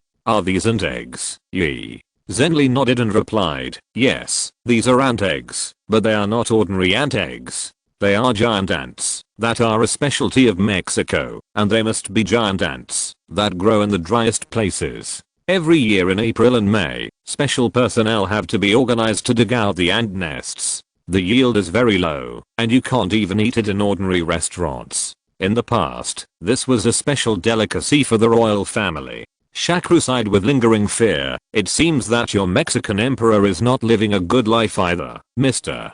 Pandit. Don't look at the raw materials of this ingredient, but it is very nutritious, and don't you think it has a strong cream cheese flavor? In addition, it is not only eaten by Mexicans. Indonesians are particularly fond of ant eggs." Yi Zhenli continued to explain. Shakru waved his hand and said, "Okay, stop talking. If you keep talking, I probably won't even want to eat cream cheese in the future." While Shakru and Yi Zhenli were discussing the eggs of Mexican giant ants, Ibrahim, Pablo, and Guzman began to chat about serious matters. Although this party seems absurd, in fact it is a very important meeting, related to several aspects of cooperation in the next 2 to 3 years. So these giants of *** came all the way, otherwise who would have that idle mind, like Pablo, is still wanted. After listening for a while, Shakru finally understood why Ibrahim looked dismissive when he mentioned Manapa. It turned out that the source of his products was in Colombia and Mexico, while Dinero and Toto. The purpose of Takhanov's visit this time is the same as that of Ibrahim. They are both here to discuss the quantity, price, specifications, supply channels, delivery time, location and other details of the products. If the goods are discarded, in terms of specificity, it is actually similar to the production and sales meeting he holds with distributors every year. After thinking about this, Shakru felt that listening to their conversation was not very interesting, so he played a small game with the two beauties around him. At this time, Yi Zhenli, who was also fine, suddenly came over and said to Shakru "Mr. Pandit, I heard that you also run a pharmaceutical factory." Shakru nodded and replied, "Yes, I opened 2 pharmaceutical factories." Then he quickly denied it, "But I don't make the things your boss sells. What I sell are serious drugs." Yi Zhenli said jokingly, "Your products are limited." Then he changed the topic and said seriously, "But there is something I want to ask Mr. Pandit for your help." "Well, tell me what it is first, and then I'll tell you if I can help you." This is not because Shakru is too cautious, but because he is facing drug dealers now. Who knows where to find him? Whatever he was doing, if it was something illegal, he would definitely not agree to it. Yi Zhenli may have noticed Shakru's concerns, so he said with a smile, "Mr. Pandit, don't get me wrong. I know you are in serious business, so I'm asking you for help this time. I want to trouble you. Please help me purchase a batch of chemicals from India or China, and you can rest assured that the price will satisfy you." Shakru asked with some confusion, "Can't you buy these things in Mexico or the United States?" "Well, first of all, these things are strictly controlled in the United States, and secondly, there are more people watching us here in the Americas, so it is less noticeable to buy goods from Asia." Yi Zhenli explained slowly. Since he was in the pharmaceutical business in this life, Shakru now has some understanding of these chemicals. He knows very well that these things are not strictly controlled items, whether in India or China, so he feels that he can help. It wasn't impossible, even if I was busy, so I agreed. Since I'm a liberal arts student and don't know much about these chemicals, I won't make it up. To avoid letting everyone see the flaws, what Shakru didn't know was that Yi Zhenli relied on these chemicals to process ice in Mexico. He once imported 96 tons of these chemicals from China in the name of producing cold medicine. According to insider reports, his cost was $50 per kilogram, but after processing, he could sell it for $3,000 per kilogram, which shows how much profit he would make. And this is not the final price, because Yi Zhenli sold it to drug dealers, who then processed it into ice. According to US statistics, the raw materials sold by Yi Zhenli to drug dealers are enough to produce 41 tons of ice and 185 million doses. As for why he has this skill, it is because he is a staff member of a pharmaceutical factory in Shanghai. Since he was sent to work in Mexico in 1990, he simply resigned and stayed in Mexico, and even became a Mexican citizen in 2002. After a night of revelry, most people left Mexico. After all, everyone was very busy. Shakru was worried about the plague in India, and he also had to help Yi Zhenli purchase chemical products, so he hurriedly left Mexico and returned to Changchun. However, as soon as he arrived in Changchun, he encountered something that made him feel mixed emotions. Chapter 188 Assistance. Alliance leader adds. Shakru has always been very satisfied with Murdy as his subordinate, but this time Shakru came back from Mexico. When he was reviewing the report, he suddenly discovered a problem, so he called Murdy over, very seriously asked, "I remember I told you before I left to temporarily slow down the domestic drug aid. After all, doing good things also requires cost." Then he threw the report in front of Murdy and said, "But look at it with these data. Why is it that instead of slowing down during this period, the number has increased?" Murdy quickly explained, "Boss, listen to me. It's not that I don't listen to your arrangements, but we didn't spend any money on these drugs. They were all provided by others to the victims of the disaster in our country. They just took advantage of us. It's just a shipping channel." When he heard that it was free, Shakru's expression softened a lot, but he still asked curiously, "Assistance? Who is so kind and provides so many medicines?" The governments of Changchun and Harbin, as well as some caring organizations and individuals from various places, heard that our area suffered from the plague that had not happened in hundreds of years, so they organized charity donations. I think they also have good intentions, and we have no reason. These drugs are suppressed, so they are shipped as they come. In the end, it seems that the recent shipment volume is a bit larger, Moody replied slowly. This answer left Shakru a little speechless. Love donation? This is naturally a good thing. Regardless of whether it is between countries or individuals, it is worthy of promotion, support, and encouragement. However, as a Chinese in his previous life, it was really hard for Shakru to understand the Chinese government's good intentions in this regard. It is naturally a good thing to invest in support or make donations for disaster relief, but this kind of thing must be done within one's ability. There are still many people in your country who cannot afford to eat, go to school, or afford medical treatment.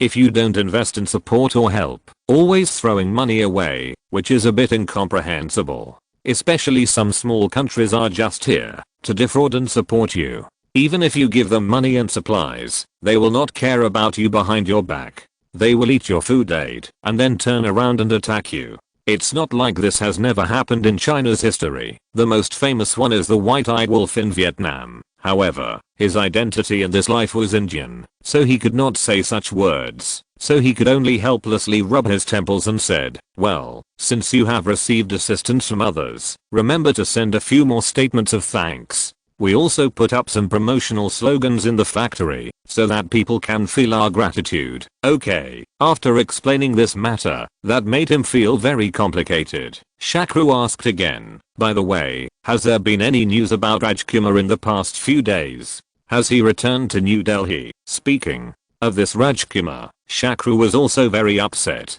Before the plague came, Shakru wanted to take away Rajkumar, Shahrukh and others, but after the plague broke out, especially when the citizens of Surat ran to other cities and were driven back, Shakru accidentally said to Rajkumar, you said that if you make a documentary-like film based on the experience of refugees being displaced during this plague, if it's a movie, it will be very shocking. Shakru originally just said it casually.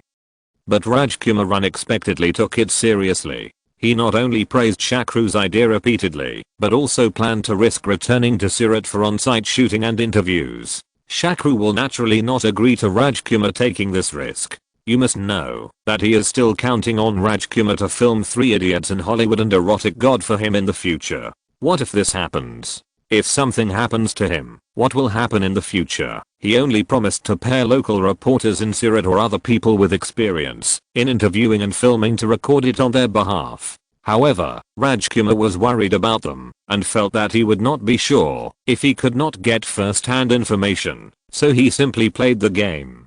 He left without saying goodbye and ran back to India alone with vaccines and medicines. By the time Shakru learned of this, it was already too late, but at this time there was no way to send anyone to chase him, so he could only call repeatedly to urge him to come back quickly.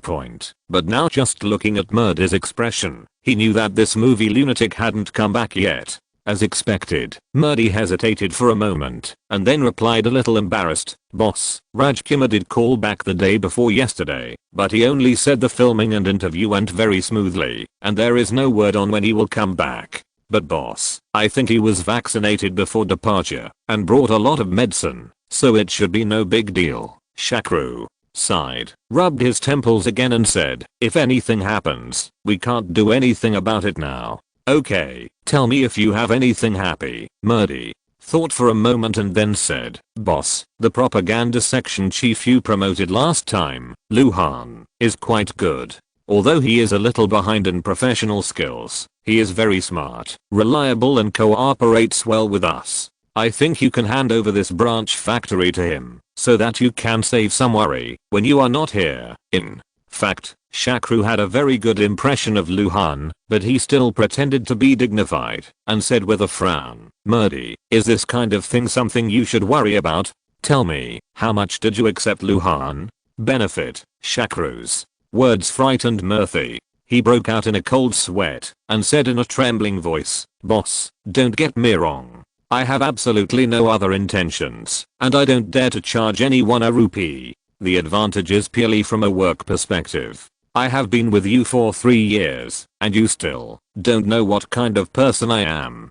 How can I have the courage? Shakru stared at Murdy expressionlessly for 2 minutes, then slowly said, well, I do know your temperament very well, and you should not have this idea, but your shortcoming is that you are too soft-hearted and easily influenced by others. Remember, in the future, don't talk nonsense about things that you shouldn't think about, understand? Although Shakru said this to Murdy, in fact he still wanted to promote Luhan, so after finding him in the office, he asked, Luhan, what do you think of the recent situation of the factory? Is there anything that needs improvement? Originally, Shakru just asked casually, but he didn't expect Luhan to really point out 2 current problems in the factory. P.S. Recently, because the book club group has been changed to a full subscription group, some friends who did not send full subscription screenshots in time have been deleted by mistake. I apologize for the management here. After all, a group of nearly 1,000 people relies on only a few managers to identify them one by one. It is difficult to avoid mistakes. Please reapply and provide screenshots for friends who have been deleted by mistake, and I will collect them one by one. Chapter 189 Problem. The 2 questions Luhan mentioned are actually very representative. Novel. The first one is that some employees stole some raw materials from the factory while others were not prepared.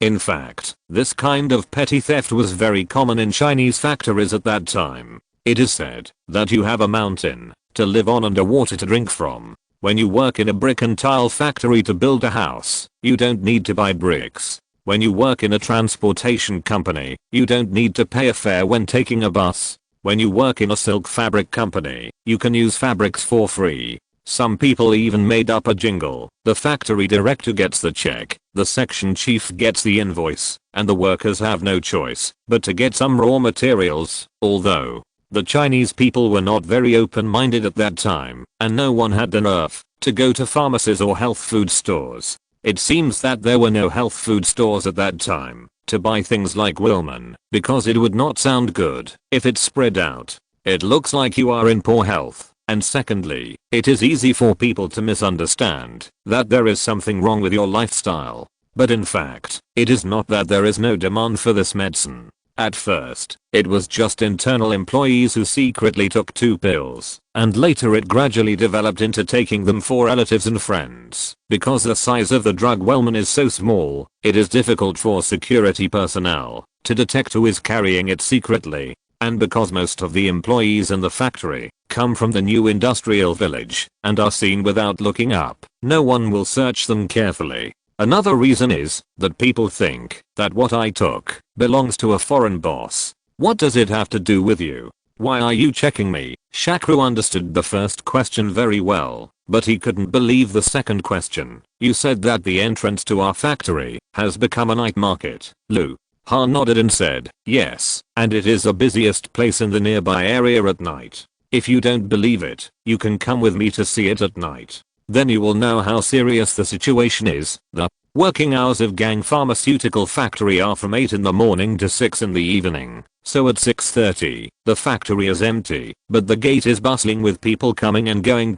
More than a dozen clothing stalls began to set up their stands, connect batteries, pull wires, and hang lights. Stalls selling daily necessities were simple. Spread a piece of cloth on the ground, put goods on them, move small stools and sit inside and start selling. The food stall is already open, and dozens of folding tables are full. Boiled peanuts, boiled edamame, mixed cucumbers, mixed shredded tofu, fried field snails are in short supply. The beer barrels are stacked high, and the table is filled with large glasses. I don't know how many glasses there are in one night. A large freezer was moved to the door. Bottles of beer were piled out in bundles, and there were 5 or 6 cold drink stalls from east to west. The flow of people is large and the business is good. The frozen ice bricks in the freezer can be sold out in a short time. The cold storage for batching cold drinks is not far from here. The stall owner is always ready to ride his bicycle to restock. The barbecue guy is lighting a fire, and there are several 2-meter long stoves lined up. They have their own tables, but there are not as many as the food stalls. When it gets busy, there are people sitting on the side asking for side dishes and draft beers, and there are also people sitting in front of the food stalls. Ask for skewers on the side point. There are egg cakes and carts selling braised vegetables, including roast chicken, roast duck, pig head meat, pig ears, pig tongue, sausages, tripe, fried peanuts, chicken feet, and preserved eggs, all of which are available in braised vegetable restaurants. There is even a jelly seller here, and the business is amazing. It seems that this is a technical job that ordinary people cannot do. The scene in front of him stunned Shakru. For a moment, he seemed to have returned to the scene of going to the night market after dinner in the summer of his previous life. Except for the relatively small number of items sold, everything else was really similar. After a long time, Shakru opened his mouth and asked, "Luhan, what's going on? Although the location of our factory is pretty good, it's definitely not a prime location. Why do all these vendors come here?" "It's coming. Hey, this is because, boss, the wages you offer to the employees in our factory are too high and the benefits are too good," Luhan said, dumbfounded. Shakru thought he heard wrongly and asked again, "You said that the benefits I offered were so good that the vendors turned the front of our factory into a night market. What's the truth between the two? Does it matter?" "Of course it does matter, and it does matter a lot. Boss, you need to know that the place with the highest wages and benefits in Changchun is our factory. Even people who work in the city government can't compare with us if they only pay more than the public income the big guys have on hand. When you are well off, you naturally want to improve your life. After a tiring day at work, you naturally don't care about the small money for food and drink." At first, everyone went to the nearby night market in groups to eat good food. Later, the street vendor owners discovered that the recent big customers were employees of our factory, so they simply moved here. Gradually, our place became more popular. It became like this, Luhan explained slowly. After listening to Luhan's explanation, Shakru said with emotion, "Who said that Chinese people have poor market economy awareness? The changes in his own factory are the most obvious example." However, with emotion, Shakru still said, "Although these vendors have made our place quite lively, this is not a good phenomenon. It is a mess and no one is managing it. Doesn't it affect the image of our factory?" Luhan added, "It's not just about affecting the image.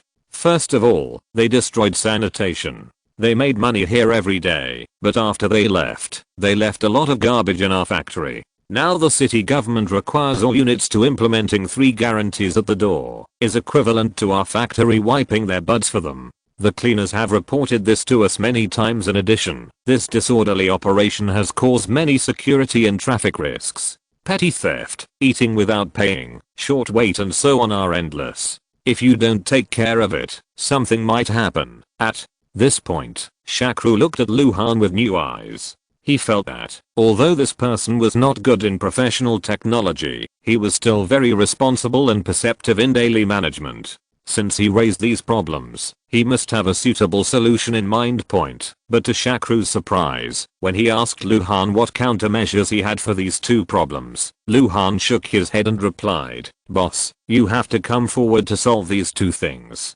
I have no way, and it is not convenient to deal with them. P.S. The college entrance examination will be tomorrow. I wish the candidates good luck in the exam again. I have also joined the ranks of the temporary fleet of caring to send candidates to the exam in the past 2 days. I hope I can help everyone."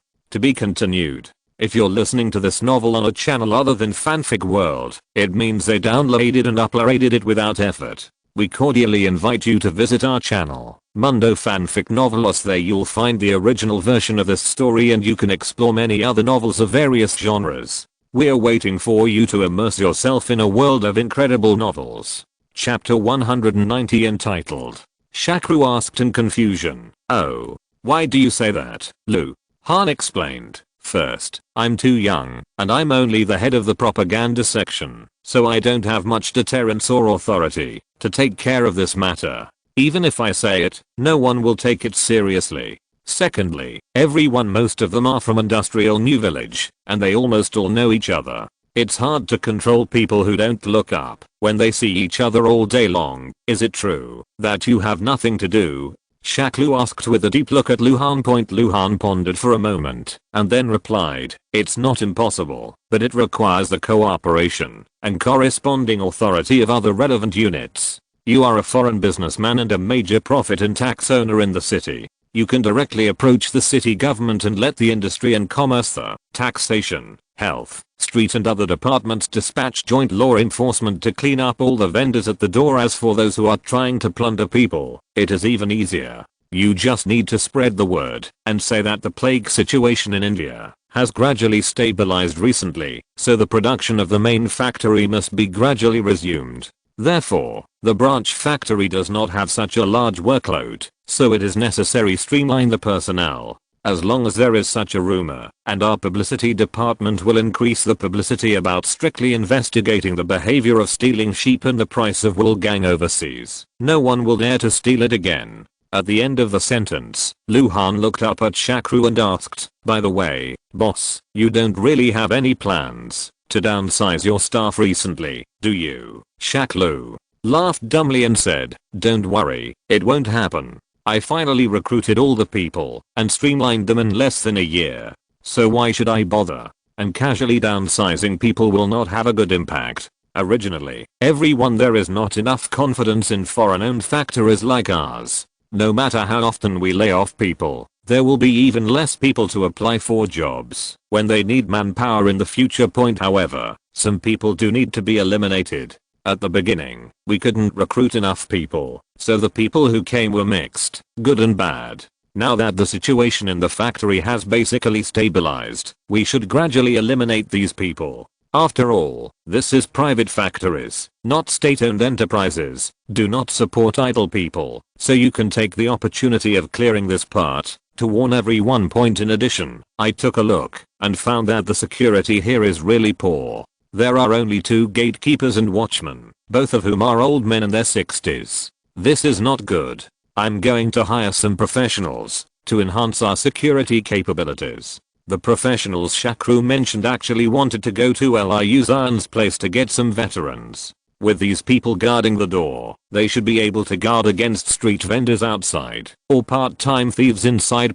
As for the solution proposed by the boss, Luhan, as a subordinate, naturally had unlimited support. Well, boss, your solution is better. I will go back and prepare promotional materials. Wait a moment. Shakru stopped Luhan, who was about to go out after receiving the order, and asked in a deep voice, if I leave this matter to you, are you confident that I can do it well? With Luhan's shrewdness, he could naturally hear the promotion in Shakru's words, so he replied with great joy, boss, don't worry, I promise to complete the task. Shakru nodded and said, that's good, you can do the preliminary work first. When I have the manpower here, we will officially start. If this is done, you will be the person in charge of the branch factory from now on. After discussing it with Luhan, Shakru went to find Liu Zan. I thought this request would be a bit embarrassing, but I didn't expect that as soon as Shakru said it, Liu Zan agreed very happily. No problem, you can have as much as you want, and I hope you want as much as possible. Perhaps seeing the confusion in Shakru's eyes, Liu Zan sighed and explained, Leo Sha, do you think I agreed too readily? To be honest, you are not asking me for help in this matter, but it's you who's helping me. You don't know how difficult it is for demobilized soldiers to find jobs now. Officers in the army often look at the gates of the places they are assigned to. It's not that the local government looks down on decommissioned soldiers, but that there is really no place to place them.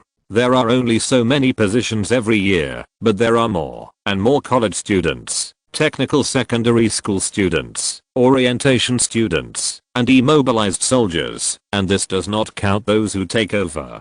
So it's not that the government doesn't know that the structure of various units is now bloated, but it really has no choice but to make arrangements. In addition, the general cultural quality and professional skills of soldiers are not very strong, so except for places like the Public Security Bureau, generally no one wants them. Even if they are forced into the position, it is not good, and the income is not high. And the most important point, Leo Sha, do you know that your pharmaceutical factory is now the place with the highest wages in the city? How many people are trying to get in just because you are a foreign funded enterprise? There is no way it's a forced arrangement, otherwise we wouldn't know how many people would be crammed in for you. Now that you can take the initiative to take care of the people we want. You have solved a big problem in the job transfer office. So I said you can have as many people as you want, and the more you want, the better.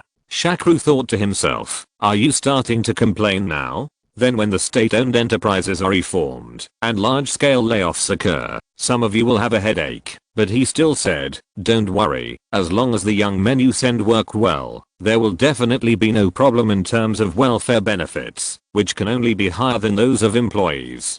Can't be lower than them. Shakru was in the army with LIU's iron selecting future security forces, while rumors were rife at the pharmaceutical factory. Some said the Indian boss was going to lay off employees, some said those who were taking advantage of the situation and filling in the gaps would be eliminated, and some said those who were stealing and stealing would be severely punished. Anyway, there were all kinds of rumors. However, the public information was that the propaganda department had been promoting the price of the product and the severity of the punishment on a large scale. Only then did everyone know that this inconspicuous little pill could be sold for so much money in other countries. However, no one dared to have any crooked ideas anymore. After all, this thing couldn't be sold in China, and it would be a waste to lose such a good job for a moment of pleasure. Just as everyone was talking about it, a team of 20 retired special forces joined the factory security team. As soon as they arrived, they joined forces with the district's industrial and commercial, tax, health, street and other departments to reorganize and manage the fees of the night market at the door. At the same time, the inspection of raw materials and product warehouses in the factory became extremely strict and careful. Then, some of the guys who were recognized as unqualified were dismissed one after another. So all of a sudden, the atmosphere in the factory was completely renewed.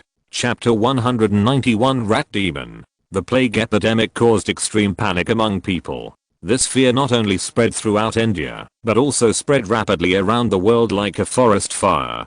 Bangladesh, Austria, Pakistan, Britain, Russia, Nepal, and Kuwait have taken protective measures to prevent the terrible plague from spreading from India to their countries adjacent to India, such as Pakistan, Bangladesh, and Nepal, are particularly nervous. Pakistan interrupted all air and sea traffic with India. All ships entering Pakistan can only anchor 12 kilometers offshore, and the people on board must undergo 3 to 5 days of health inspection. All planes and ships arriving in Pakistan must be fumigated. Bangladesh cancelled all flights to India, closed the land route along the border between the two countries, and banned the import of food from India.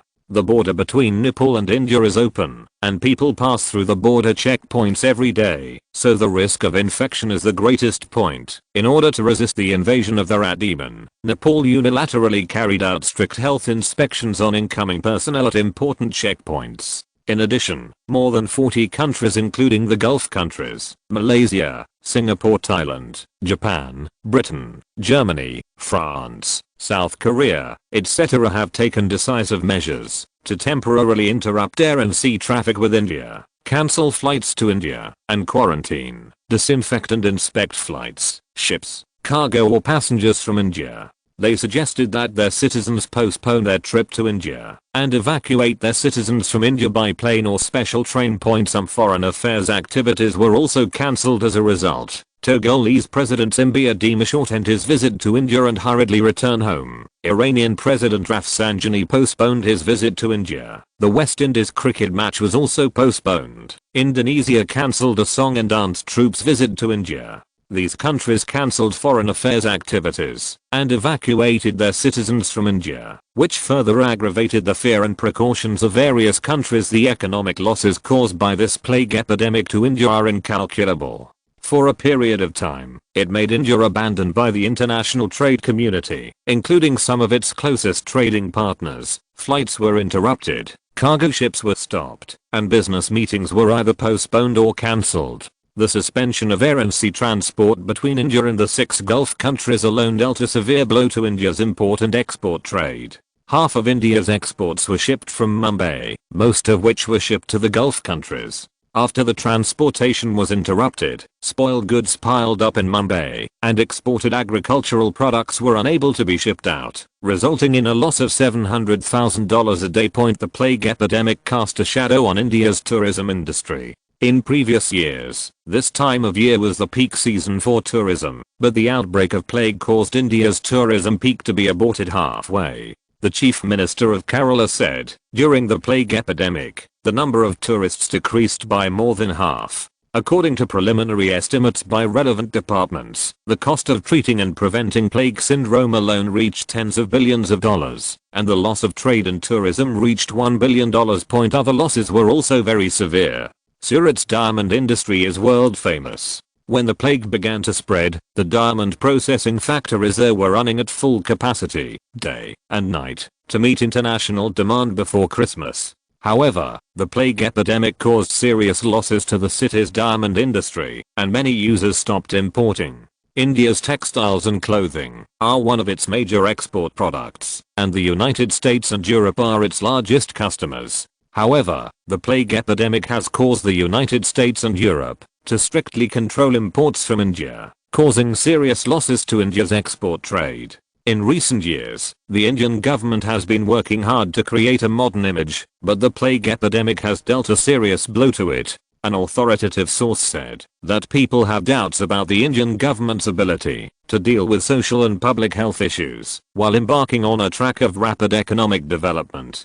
The consequences of this adverse effect will be unpredictable. The bubonic plague that is spreading this time is a very terrible and severe plague. This plague is caused by the plague bacillus. When a rat dies, the rat fleas carrying a large number of bacteria will look for a new host, thus transmitting the disease to healthy rats, and then the rat fleas bite and transmit it to humans. Patients with plague will suffer from lymphadenitis in mild cases, and pathogens will invade the blood in severe cases, causing sepsis and pneumonia. The whole body will turn black, the eyes will bulge, and they will die in pain. Moreover, this disease spreads very quickly. If it is not curbed in time, it will spread rapidly and cause a large number of deaths. There have been many epidemic plagues in human history, and global plague has occurred 3 times, with more than 100 million deaths and many towns destroyed. According to literature statistics, the number of people who died from epidemic plague exceeds the total number of deaths in all wars in history.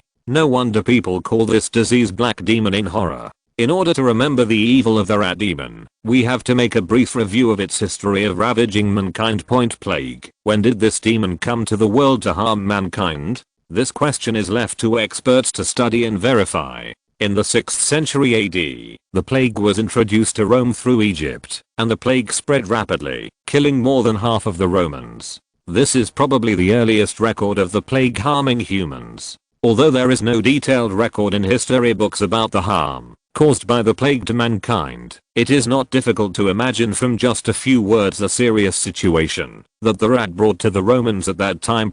Time passed like a shuttle, and 8 centuries passed in a flash. The demons that had been hiding for many years came back to the world from the Devil's Kingdom. In the 14th century, Europeans experienced another very tragic disaster. An Italian businessman who was engaged in spice business had a ship specially used to transport spices. The charming spices attracted many mice to the ship. One day in 1347, the Italian merchant drove the ship full of spices to the Black Sea port and docked next to a warehouse in Genoa. Whether they were tired from the long journey or needed to change places after living on the ship for a long time, the mice on the ship actually ran to the shore and entered the warehouse. At that time, people did not think much, and the Italian merchant did not think it was strange. Who would care about the mice coming ashore? But after a while, the residents of Genoa suffered from swollen lymph nodes one after another. People were horrified to find that dark pimples had grown on their skin, the terrible pigment spots of the Black Death. Before long, the disease spread rapidly throughout Europe, from one city to another, from one country to another, and the shadow of death enveloped the entire European land. The plague lasted for a full 3 years, and the people of Europe lived in panic. This plague pandemic caused the extinction of the population of many European towns, and the death toll reached 25 million, accounting for 1/3 of the total population of Europe at that time. What a tragic tragedy. Centuries have passed, and the plague has spread intermittently. In 1665, an epidemic plague broke out in London, England, and the god of death took the lives of 100,000 people. In the 1840s, Vietnam, located in Southeast Asia, first broke out an epidemic plague, and then spread to Guangdong through Yunnan and Guangxi, and then spread to Guangzhou through Lizhou, Yanzhou, Jiaozhou and other places, and successively affected 77 ports in 32 countries. During this period, the world-famous water city of Venice experienced 70 plague pandemics, and the death toll was incalculable. In short, the suffering brought to mankind by the Black Demon has not weakened with the passage of time. Before humans can effectively subdue this demon, it will continue to harm humans since 1890. Plague has spread all over the world. This plague pandemic affected a wide area and lasted for a long time, which is rare in history. During this plague pandemic, China also suffered an unprecedented catastrophe. During the Guangxu period, a serious plague epidemic broke out in Hong Kong. The plague spread to Hong Kong, and more than 2,000 Chinese died of the plague, and as many as 80,000 people left Hong Kong for refuge. In May 1892, the plague spread from Guangxi in southern Guangdong to Guangzhou. In March 1894, the plague in Guangzhou was severe. It first broke out in Nanshengli in the south of the city. Within 10 days, it spread throughout the city, killing tens of thousands of people.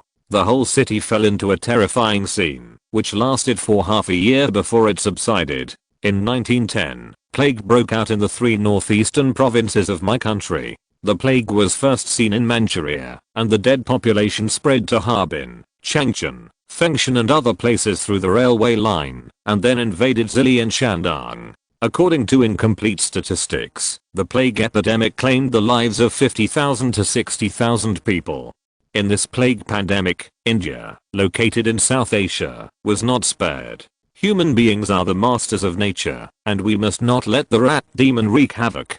For many years, after the unremitting efforts of scientists in the struggle with the rat demon, humans finally found the golden hoop to subdue the demon. At the end of the 19th century, medical scientists found the real culprit that caused lymphadenopathy and hemorrhage, which was the plague bacillus brought by rats. In the 20th century, scientists invented streptomycin and sulfonamide drugs, and the plague was effectively treated. Over the past half-century, countries around the world have attached great importance to environmental sanitation issues and have taken various effective epidemic prevention measures, such as strengthening quarantine and strict control at international ports, so that the plague has been basically controlled. However, the spread of plague in India tells us that the devil has not been completely subdued, and the plague has not disappeared from the world. In fact, as long as humans are a little careless, the rat demon will still cause trouble. May everyone remember its evil forever.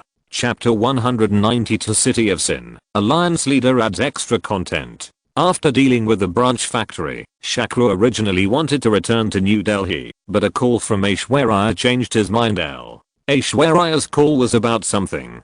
During this period, she was going to Johannesburg, South Africa to participate in the finals of the 1994 Miss World Beauty pageant. Because she was already 21 years old this year, she had few opportunities left, so she hoped that her boss could help her. In fact, since signing Aishwarya, Shakru was mainly chasing her title of the only Miss World in India. He had already made up his mind to help Aishwarya to ensure that the crown would not fall into the hands of others. However, he had been busy with other things during this period, so he forgot about it. Now, hearing Aishwarya's call for help, Shakru naturally agreed without hesitation, while feeling ashamed. The so-called Miss World Beauty pageant, its prototype is actually just a part of the British New Year celebrations in the UK. It was originally called the Festival Bikini Competition. Later, the British press named this event Miss World. The main purpose of the current Miss World competition is to promote world peace, set an example for outstanding women, and help hungry disabled children. It was originally called the Festival Bikini Competition as part of the British New Year celebrations. Later, the British press named this event Miss World. The main purpose of the current Miss World competition is to promote world peace, set an example for outstanding women, and help hungry disabled children. Although Shakru felt very guilty for Aishwarya, Shakru's presence was definitely a pleasant surprise, because Shakru was the boss of her film company, but participating in beauty pageants should be handled by model agencies, but due to the outbreak of plague in India this year, model agencies were also seriously affected, so now they have no ability to afford Aishwarya's competition operations. Aishwarya had no choice but to ask Shakru for help. After the two met in Tokyo, they flew to Johannesburg, South Africa. Although it was almost November, Johannesburg was still around 20 degrees, and almost all the people in sight were black people. Shakru realized that he had come to Africa Point since the Dutch launched a colonial war against South Africa in the 16th century, until the British took over South Africa in the 19th century. This resource-rich country has always been in a colonial state. So, although more than 80% of the population in South Africa is black, and blacks are now in power, the lifeblood of this country has always been controlled by whites. The owners of gold mines, diamond mines and those rare energy mines are basically white, and blacks can only use cheap labor to work for those capitalists. Take Johannesburg, where Shakru is now, for example. Racial discrimination is still very serious. For example, Soweto, 25 kilometers southwest of the city, is the most concentrated isolation area for blacks in South Africa, and a tragedy that shocked the world has occurred. Therefore, before Shakru and his team arrived in South Africa, the staff who notified and communicated with them repeatedly reminded them that, although Johannesburg is a city of wealth, it is also the world's highest crime rate. Someone once counted that in this city, on average, a robbery or rape case occurs every few minutes, because the unemployment rate in South Africa is as high as 40%. Most of the unemployed are black people who lack skills and have low education. The deterioration of public security has led to frequent robberies and a brewing atmosphere of racial conflict. The most unimaginable thing is that, if a robber defends himself after being arrested by saying that he committed the crime due to hunger or poverty, he will be acquitted, because the benevolent government believes that it is their own fault that caused others to make mistakes, but no one pays for the consequences. This is also one of the important reasons for the frequent occurrence of crimes. Such a chaotic environment naturally leads to the upper and middle classes or large capital companies representing South Africa to move to the northern suburbs, and urban functions continue to move to the suburbs. In addition, foreign capital that fears risks also migrates outward, causing restaurants, clubs, nightclubs, etc. in the city to close one after another, making this golden city that is bustling during the day become an abandoned city at night, which looks unusually deserted.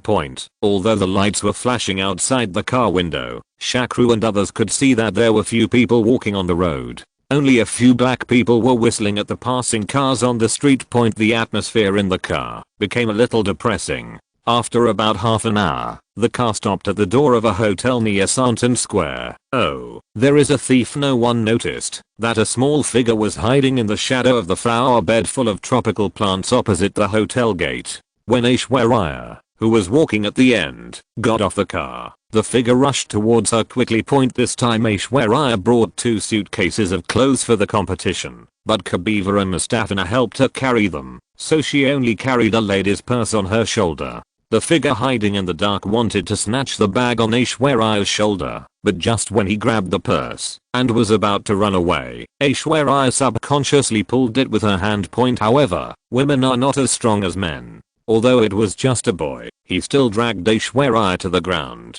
Black people have good explosive power. After the black boy succeeded, he ran out of the hotel. Thief, there is a thief. Aishwarya, how are you? After Aishwarya fell to the ground, she screamed at first, and then she was stunned. She was still mumbling to catch the thief. Shakru saw blood oozing from Aishwarya's arm, and he was busy opening his box and taking out the first aid kit to bandage Aishwarya. Is this still a thief? He almost came with a gun to rob. He is more like a bandit. After hearing what Aishwarya said, Shakru couldn't help shaking his head and smiling bitterly. I heard that bag snatching has been very popular in many areas of China in recent years, but I didn't expect to see it in Africa. Seeing that the boy was about to disappear behind the flower bed, Shakru knew that he could not catch up. These locals were very familiar with the terrain. As long as they went into the alley opposite, it would be difficult for him to catch him point, but Shakru had no way, but Mustafina could not do it either. Just when the black boy was about to disappear, Mustafina swung her right hand violently, and the black boy, who had already run more than 10 meters away, suddenly screamed and fell to the ground. To be continued. Chapter 193 Children. Kabiva, help Aishwarya into the hotel. Don't stay outside. Seeing Mustafina take action, Shakru quickly stopped Kabiva's actions. This damn city deserves to be called a sin city. People can be robbed at the entrance of the hotel. Kabiva opened her suitcase here. Maybe it will attract another group of robbers. Mustafina had already run to the black boy's side, bent down and pulled out a knife from the boy's leg, followed by another scream. Asterisk asterisk. Is this waiter stupid? Shakru glanced at the waiter at the door of the hotel. The black man actually turned a blind eye to what happened just now. He was trying to help Kabiva carry her suitcase, but Kabiva grabbed her. It was pushed away. Who knows where this person will take the box? Shakru sighed softly. He knew that public security in South Africa was not good, but he did not expect it to be so chaotic. Even at the entrance of the hotel, the safety of guests could not be guaranteed. Boss, what should I do with this guy? By the time Shakru arrived at Mustafina's place, Mustafina had already subdued the black boy. She had stabbed the boy in the thigh with her knife just now, and now they had torn off the boy's clothes and bandaged him briefly to stop the bleeding point. However, the black boy's hands and feet were also tied up by Mustafina. The little boy kept yelling and cursing in patois, with a rebellious look on his face. Forget it, let him go. Shakru looked at the child carefully, who was about 13 or 14 years old. There was still a trace of childishness on his face. When he opened his mouth to curse, he revealed a white mouth teeth. However, the boy's face would show a look of pain from time to time. It was obvious that Mustafina's knife caused the little guy to suffer a lot. Seeing the boy's eyes full of hatred, Shakru sighed, took out his wallet from his trouser pocket, took out a dozen US$ with 100 denominations, squatted down, and stuffed them into the little boy's tattered clothes. Said in English, don't rob anymore, and be a good person, Mustafina, let him go, let's go. Shakru shook his head, pulled Mustafina, who was still a little aggrieved, and said, what are you talking about with a child? Shakru feels that Mustafina's reaction is a bit excessive. This is not in his own country. If someone is injured and taken away by the police, the embassy may have to come forward to solve the problem. Shakru does not want to cause such trouble. Child?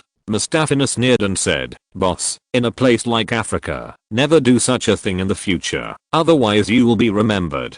African children are sometimes better than adults. What's even more terrifying is that one of my instructors was stabbed while on a special mission in Africa because she rescued a child whose leg was broken by a landmine. If she hadn't been lucky, she would have died. After listening to Mustafina's story, Shakru suddenly remembered a documentary he had seen in his previous life, which was about African child soldiers, which was extremely cruel. According to the above, in the armies of African countries such as Congo, Uganda, and Liberia, all captured children are regularly injected with or other drugs that make people crazy. Those who refuse will be killed immediately. Most girls will be raped before taking the medicine. In 2004, there were approximately 130,000 Girl Scouts across Africa who were reduced to slavery. The atrocities committed by these drug-addled teenagers were horrific, including cutting open the abdomens of pregnant women with bayonets. In order to seek credit and rewards, these Boy Scouts killed innocent people, young and old, and cut off their hands, feet, and heads as sacrifices to their leader.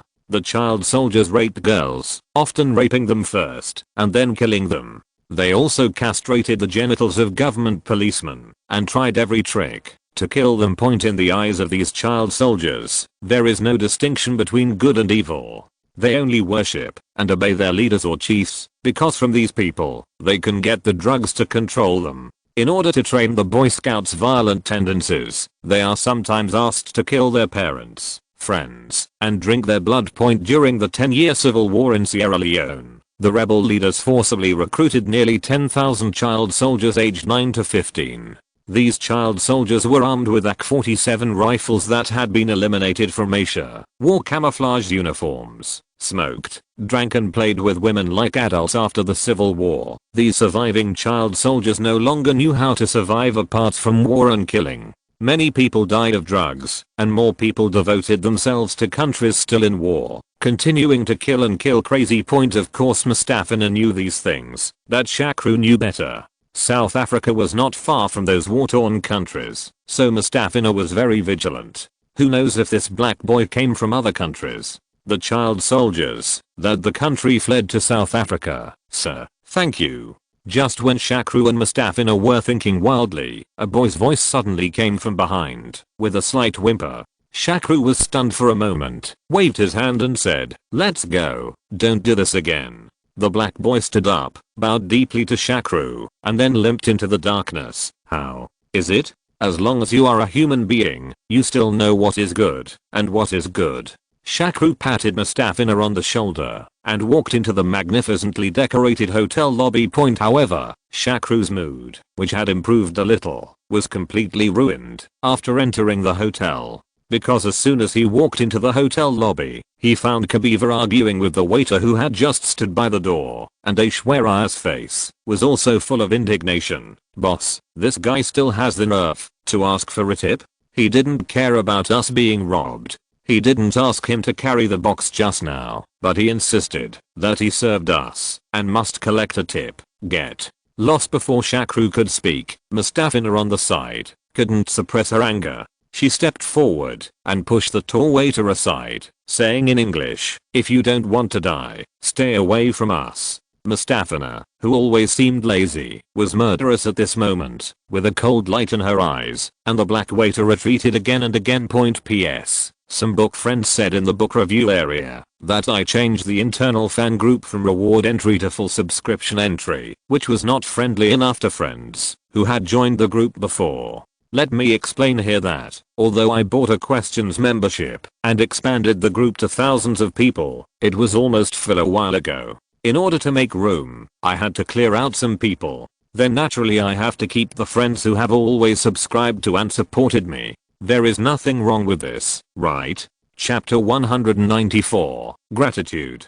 Shakru knew very well that, although his beautiful bodyguards were very gentle to him, they were actually quite cold-blooded, especially Mustafina, who had the hottest temper among them. If you make her angry, you really dare to kill someone. Although Johannesburg is very chaotic, it is still one of the most important cities in South Africa. Killing people blatantly is probably not a good thing. If it were another African country, killing an individual would be nothing at all. A gold bar would be enough. The balance is gone. However, Shakru was helping Aishwarya to participate in the Miss World beauty pageant, not to measure the fairness of African laws, so he grabbed Mustafina. "Kabiva, please contact the organizing committee of the conference and file a complaint with the headquarters of this hotel." Shakru turned his head and said to Kabiva, "This hotel is also a world famous 5-star hotel chain. Their headquarters would at least give an explanation." "Okay, boss." Kabiva and others finally saw what a sinful city is. Before they even settled in, things happened one after another. Seeing the angry look in the black waiter's eyes when he left, he looked like a reluctant to give up. After the explanation, Shakru did not go to the service desk to check in. Instead, he pulled Mustafina and sat down on the sofa in the hotel lobby. Shakru had to wait for the manager of this hotel to come forward, otherwise he would offend black people in South Africa, and he didn't know how much trouble there would be in the future. "I'm sorry, are you guests from Hong Kong?" I have to say that the organizing committee of the conference was very efficient. After about 20 minutes, a white man in his 40s came. He hurriedly came to Shakru. Shakru looked up at the middle-aged man, frowned, and said, "Yes, this is also my complaint against your hotel. Your employees have blackmailed us. I need an explanation. I am John, the administrative director of this hotel. This matter is our fault. I will give you a satisfactory answer." As the manager of this hotel, John naturally knows the temperament of those black employees, and he also I feel a little helpless. This international hotel chain has thousands of hotels all over the world. Why am I so unlucky to be thrown into Africa, a place where birds don't lay eggs, to work? I have great doubts about whether your hotel can guarantee the safety of guests. I'm considering whether to change to another hotel. Shakru was not threatening John. He really felt that it was unsafe here. It is simply unheard of for someone to be robbed and no one said anything, and then to not be blackmailed once they got in. This is simply unheard of point. Even though Shakru knew that public security in Johannesburg was not good before coming, he never expected that it would be so bad. Sir, those damn niggas are not allowed to enter the hotel room floors. Please rest assured about safety. There will definitely be no problems. John explained to Shakru in a low voice. It turned out that not only their hotel, but all hotels in Johannesburg have this problem point. If black people are not allowed to work in the hotel will definitely be in trouble. Therefore, the managers have no choice but to hand over the driving or doorman jobs to black people. As for the interior of the hotel, these people are strictly prohibited from entering point. However, these black people also have good and bad qualities. The hotel will also arrange different jobs based on their performance. The driver who picked up Shakru and others just now is very good. If the doorman is asked to pick him up at the airport, it is estimated that that kid can drag several people into the den of thieves. Okay, but the 3 rooms originally booked need to be changed. One of them will be cancelled, and the remaining 2 will be converted into suites. Shakru thought for a while and estimated that other hotels in Johannesburg were not much better. However, after what happened, he did not dare to let Aishwarya live alone. He simply changed it to a suite and let Kabiva and Mustafena also lived in it. Okay, sir, I'll handle it for you right now. John knew he was in the wrong, so he personally helped Shakru go through the formalities and sent several people into the elevator. Aishwarya, please pay attention to your safety and don't go out casually. If anything happens, we will act as a group. After finishing the game, I will take you shopping later. The 2 suites are not far apart. Before Shakru entered the room, he also warned a few people that it was better to be careful in a place like this. I understand, boss, don't worry. Aishwarya agreed. After seeing what happened just now, she didn't have the courage to let her go out for a walk now point. But the moment Shakru pushed away his room, Aishwarya suddenly rushed over, kissed Shakru gently on the cheek, and then whispered in his ear, "Boss, today is so wonderful. Thank you." In fact, Aishwarya has always been in love with Shakru, the handsome and wealthy boss, but they have different beliefs, so they are destined to have no good results. So Aishwarya has been suppressing it. She was thinking in her heart, but when she encountered unexpected situations one after another today, she felt that her boss Shakru was the most solid and reliable, so she couldn't help but want to thank him point. If it was a different time or a different occasion, and there was such a high quality beauty coming to tease him, no matter whether she was intentional or unintentional, Shaka would never miss such an opportunity. But today was definitely an exception, not only because the time and occasion were not suitable, but also because Aishwarya herself was not suitable for him to touch casually point, because of the accident the day before. The next day Shaka directly contacted Radovan Klitschko, the old friend in South Africa, that Ibrahim helped him contact before coming.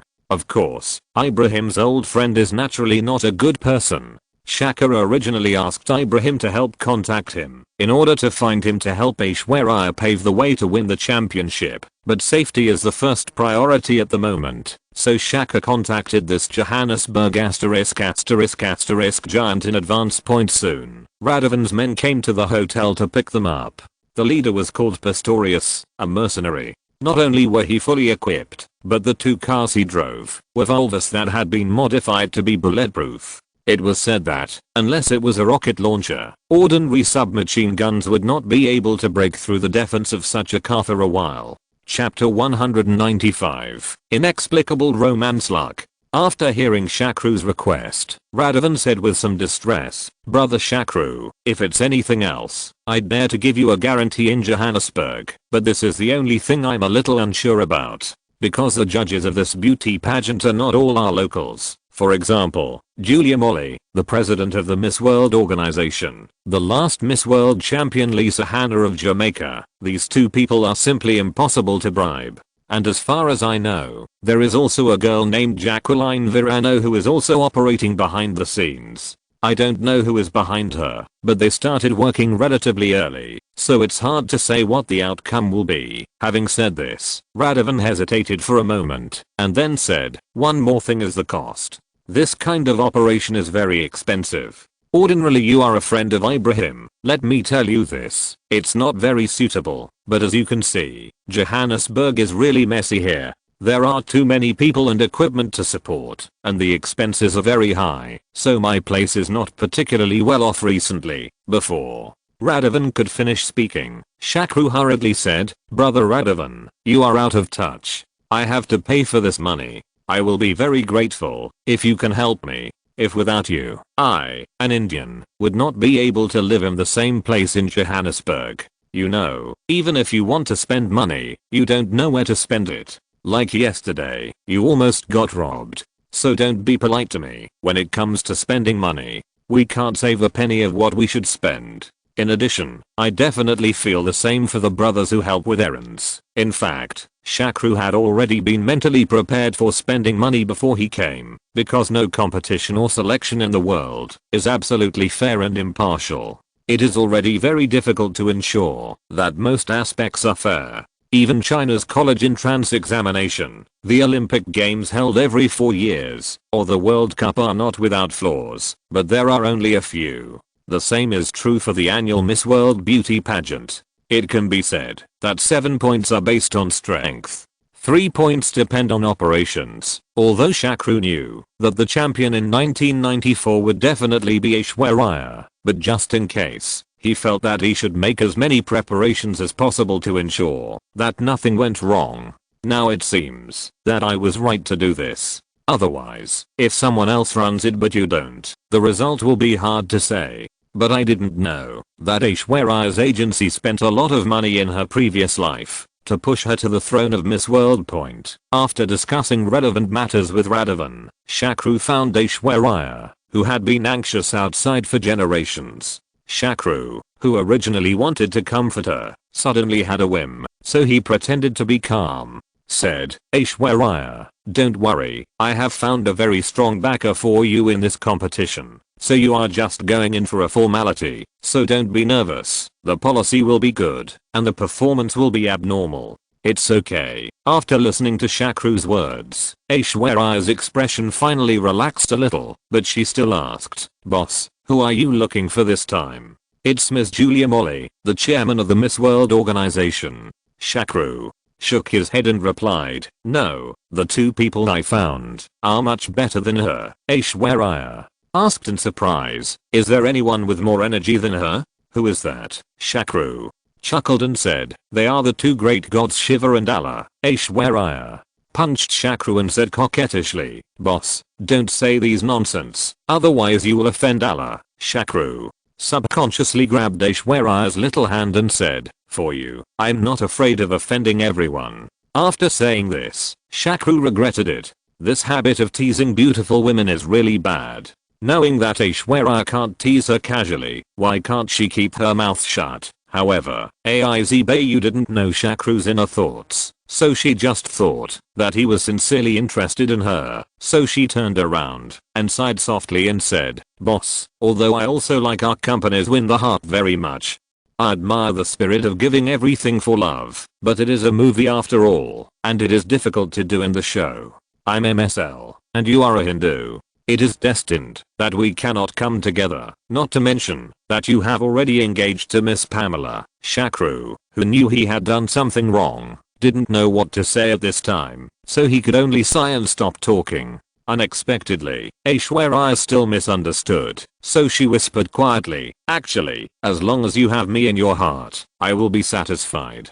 After that, she walked out quickly. Only Shakru was left messy in the wind. What was going on? Why did he seem to have got Aishwarya out of nowhere? When did his charm become so great? In fact, it is no wonder that Aishwarya misunderstood this matter. She can get a generous monthly salary from Shakru's film company without filming. This time, the agency cannot come, and Shakru has traveled thousands of miles to come and help. She competed in the Miss World beauty pageant, and then not only tried to protect her when the hotel was attacked, but now she is willing to help her run it at no cost. Point with all these things added together, it would be strange if Aishwarya didn't misunderstand. After all, she is not a newcomer now, and she has heard and seen too many things. In this extremely realistic entertainment industry, even actresses who have devoted their bodies and dignity may not receive such preferential treatment. If Shakru didn't have any thoughts about her, how could he be so good to her? Of course, she didn't know that the reason why Shakru was so good to her was mostly because he saw the glory of her future Miss World champion and the huge market potential of India's #1 beauty. Helping her to succeed would also be good for his company. As for the salary he usually offered, it was purely a small favor to retain her so under the misunderstanding of both parties. The current situation that Shakru was puzzled by appeared. PS. I have to ask for subscriptions for this chapter because it was really not easy for me to code this chapter. This was coded bit by bit with my glasses broken, almost sticking to the computer screen. Seeing my hard work and dedication, everyone please help subscribe. At least let me earn back the money for glasses. Chapter 196 Olang. Facts have proved that, although Radhavan said it very modestly, in fact, his energy is not small, or perhaps Shakru's $300,000 did play its due role. So Aishwarya's everything went smoothly on the road. In the beach finals, also known as bikini finals, and talent competitions, she won first place in both the supermodel finals and the beautiful mind finals, and also performed well in the remaining 2 supermodel finals and sports competition finals. Based on these results, Aishwarya will undoubtedly win this time. She won the title of Miss World, but something happened during the award presentation. Knowing that Aishwarya would win the crown, Shakru came to the award ceremony early, preparing to witness this crucial moment that was extremely important to Aishwarya. But when the host when Harvey read out the winner of the championship, everyone present was shocked because the name of the winner he read out was actually Jacqueline Verano, not Aishwarya, who had the highest overall score point, although the previous champion Lisa Hanna from Jamaica was also full of doubts. Since the host announced this, she had to follow the procedure and wear the crown representing Miss World to Jacqueline Verano. On her head, Jacqueline was overjoyed at this time, waving to the audience frequently and blowing kisses to a specific angle, which made people wonder if her backer was there. Shakru was naturally furious about this situation. What's going on? Isn't this an open violation of rules? Fortunately, before he could rush backstage to question the judges, the host who had just announced the winner, suddenly walked out with an embarrassed look on his face and announced awkwardly, "I'm sorry, I just made a huge mistake. The winner of the championship should be Miss Aishwarya from India, and I was confused and read Miss Jacqueline. First of all, I want to apologize to the two ladies. Then, I want to apologize to the audience present and in front of the TV. This is really the biggest mistake in my hosting career." Then he showed the list of winners in his hand on the big screen. This incident is based on the 2015 Miss Universe competition. As a result, the Colombian beauty Arevalo, who was the shortest winner in history, was even more famous than the winner. Although the mistake Steve made was too ridiculous, the entire ceremony had to go on. So Lisa Hanna had to take off the crown from Jacqueline's head with an apologetic look and put it on Aishwarya's head.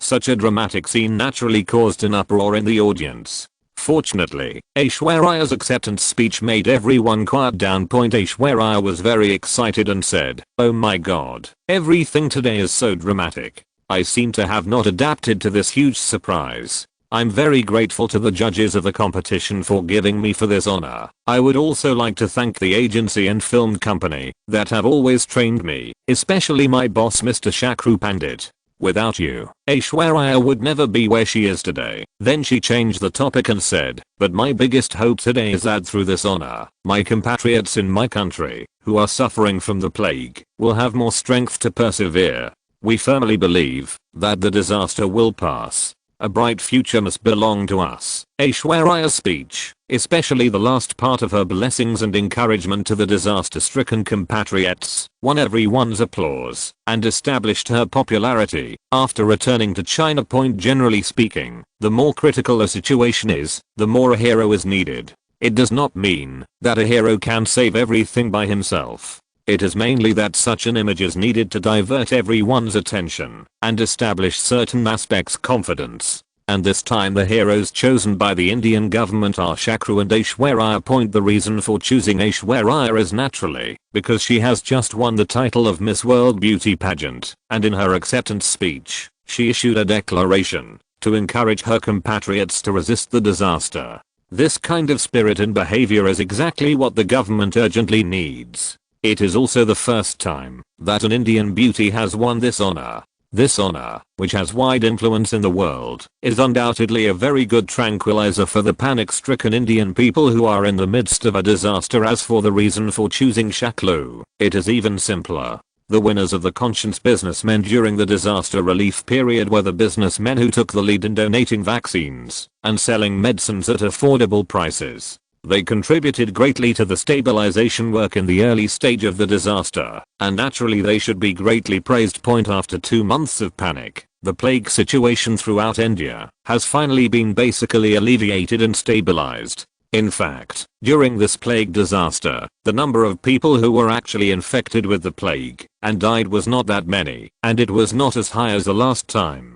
Many people died in the temple war, but the impact and losses were too great. The direct losses, that is, the government's expenditure on purchasing vaccines and drugs, are as high as billions of dollars. As for the indirect losses in tourism, hotel industry and other cooperation projects between various countries that have been interrupted as a result, detailed statistics cannot be made. The specific indirect losses are too long, so I will put them in the work-related section. The reason is that the plague brought too much panic to people. Faced with this death panic, people lost their rational judgment and did not take correct and reasonable treatment methods, which caused such a huge loss. But the most direct and fundamental reason is that India's environmental sanitation is too poor, which leads to the breeding and reproduction of rats. It is said that Surat is the dirtiest city in India. Slums, markets, streets, and alleys are full of garbage and the stench is overwhelming. During the plague epidemic, as much as 1,400 tons of garbage were cleared every day.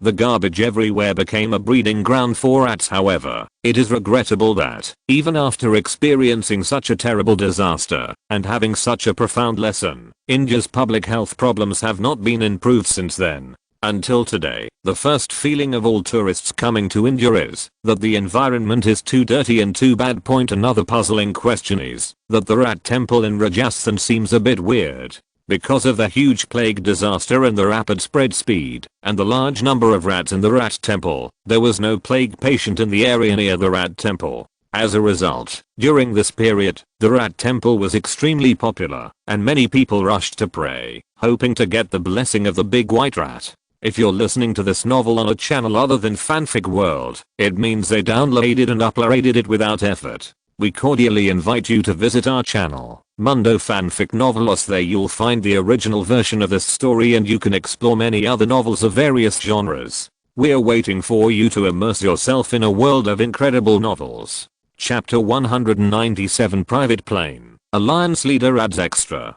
Hey, you are still a cool boy. During this period, you are from China, the United States, Mexico and South Africa. I'm so envious of you. As the disaster situation stabilized, Shakru and Mukesh ran away. The rich people who were escaping from the disaster abroad gradually returned to India. On this day in Shakru's villa, Mukesh sighed with envy after hearing Shakru's recent experience. I'm just messing around with no business, unlike you, brother, who has to worry about the company's affairs all day long. Otherwise, even if you travel around the world, wouldn't it be just a small amount of money for you? Shakru comforted. Mukesh said. Mukesh shook his head and replied, this is not about money. Now that the old man's health is getting worse and worse, and there is no heir designated, how can I dare to leave casually? Forget it, don't talk about this, let's change the topic. Yes. Well, little Shakru, since you've been running around all day, why not just buy a plane yourself? What?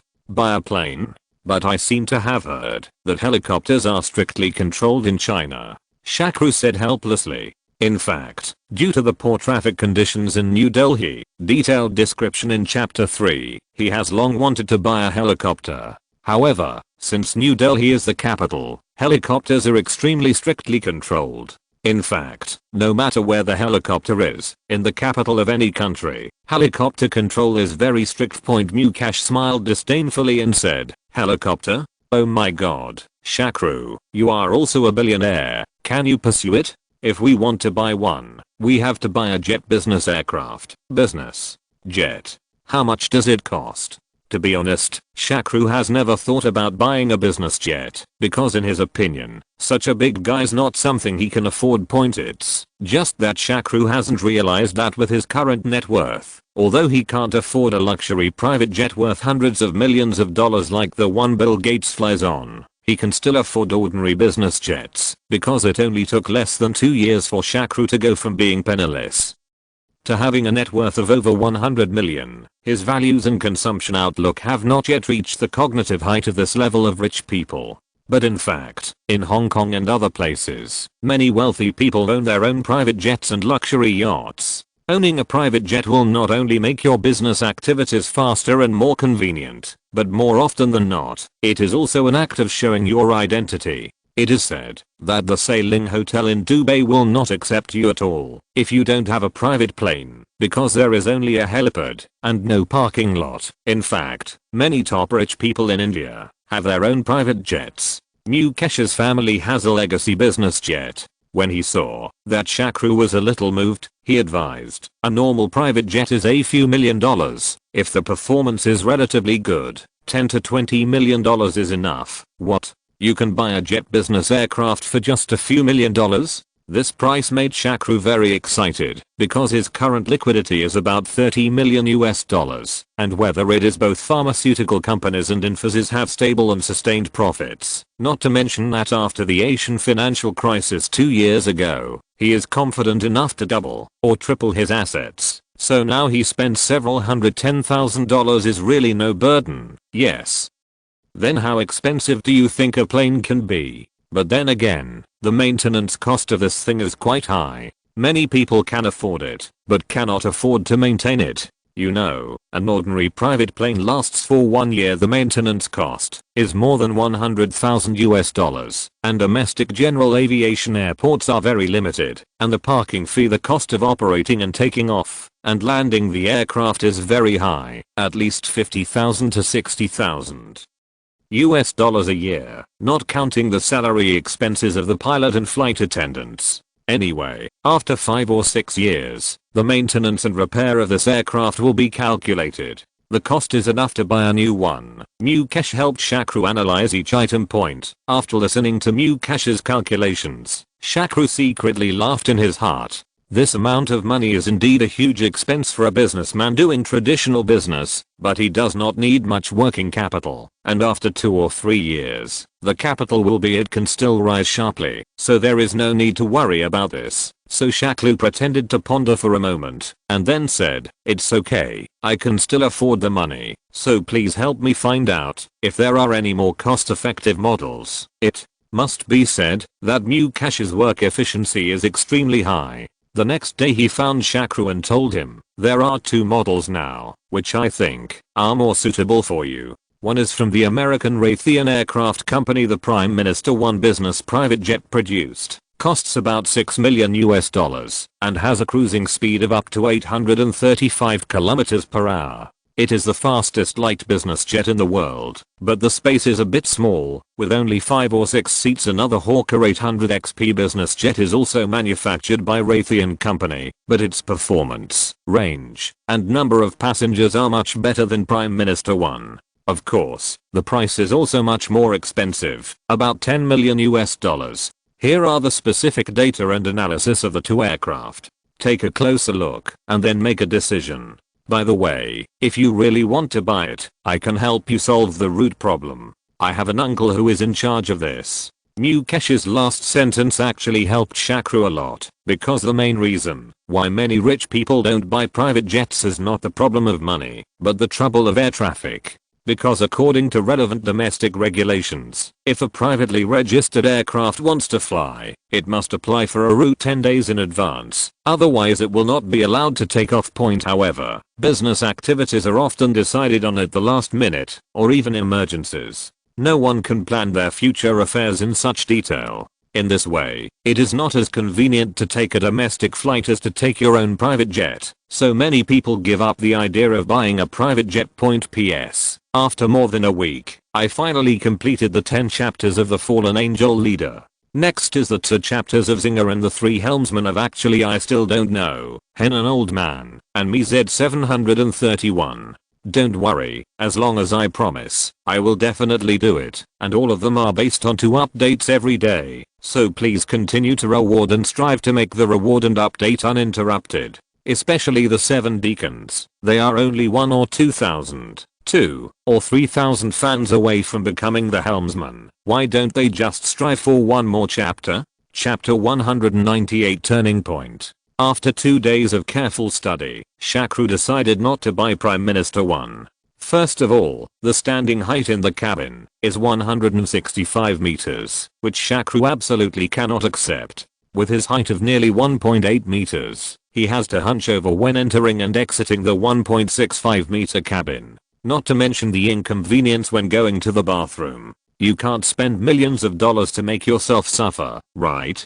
Moreover, none of his beautiful bodyguards are less than 1.7 meters tall. Such a model should be more suitable for Japanese people, and not for him. On the other hand, there are really too few seats in the cabin. Including the driver, only 5 people can sit there. What is this enough for? Not to mention that the total range of the one-time fuel load is only 2,435 kilometers. At this distance, intercontinental navigation is simply impossible. Another model, the Hawker 800 XP, made him more satisfied. Not only did it have a low runway length requirement, but it could also take off and land from gravel or grass, which made it usable in many domestic airports that were not up to standard. Moreover, the Hawker's cabin is the largest among all mid-sized jets. It can accommodate 6 to 10 passengers in different seat layouts, and the headroom of the cabin is also very spacious. What excites Shakru even more is that the Hawker's maximum range can reach 4,800 kilometers, which is farther than any other medium-sized business jet.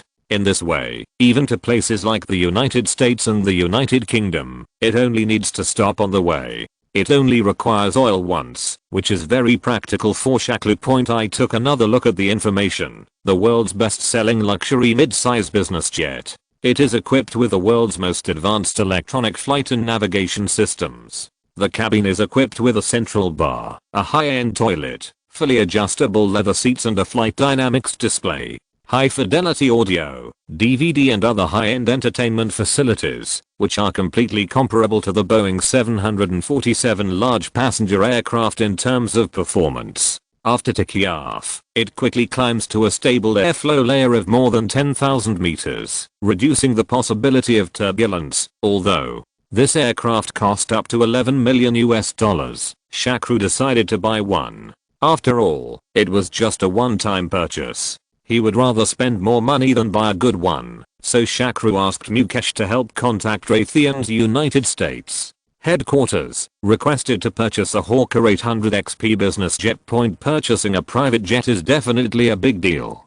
Even a large company like Raytheon has only sold more than 500 high-end private jets around the world. They have to base their decisions on customer needs. Production is carried out according to height preference and various requirements. Raytheon paid great attention to Shakru's order and sent an expert named Tom to fly from the United States to New Delhi to discuss specific matters with Shakru, including the specific configuration of the cabin, etc., so that Shakru could experience it personally. A feeling that the real customer is God. The only regret is that Tom said he could not do anything about Shakru's request for delivery as soon as possible, because the production time of an aircraft must be at least 8 months. After all, it is something flying in the sky, and the technical requirements are it is very strict and requires multiple tests. They are responsible for the safety of their guests. Shakru thought about it. He can't use himself as a test pilot, right? Fortunately, just when Shakru and Tom had discussed the requirements and configuration of the high roller and were waiting to sign the contract and pay the deposit, Tom suddenly called, "Dear Mr. Pandit, I have some news for you. Maybe you will be interested." "News? What news?"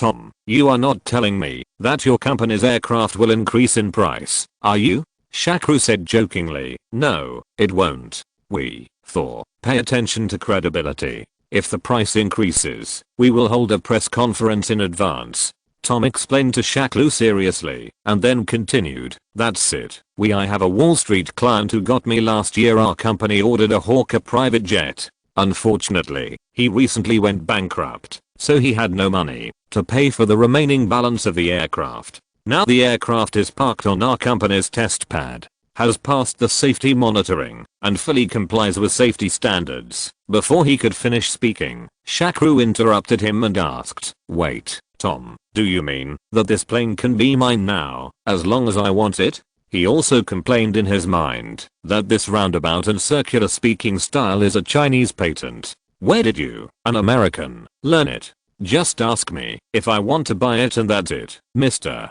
Pandit. You are so smart. If I were a lady, I would definitely consider marrying you.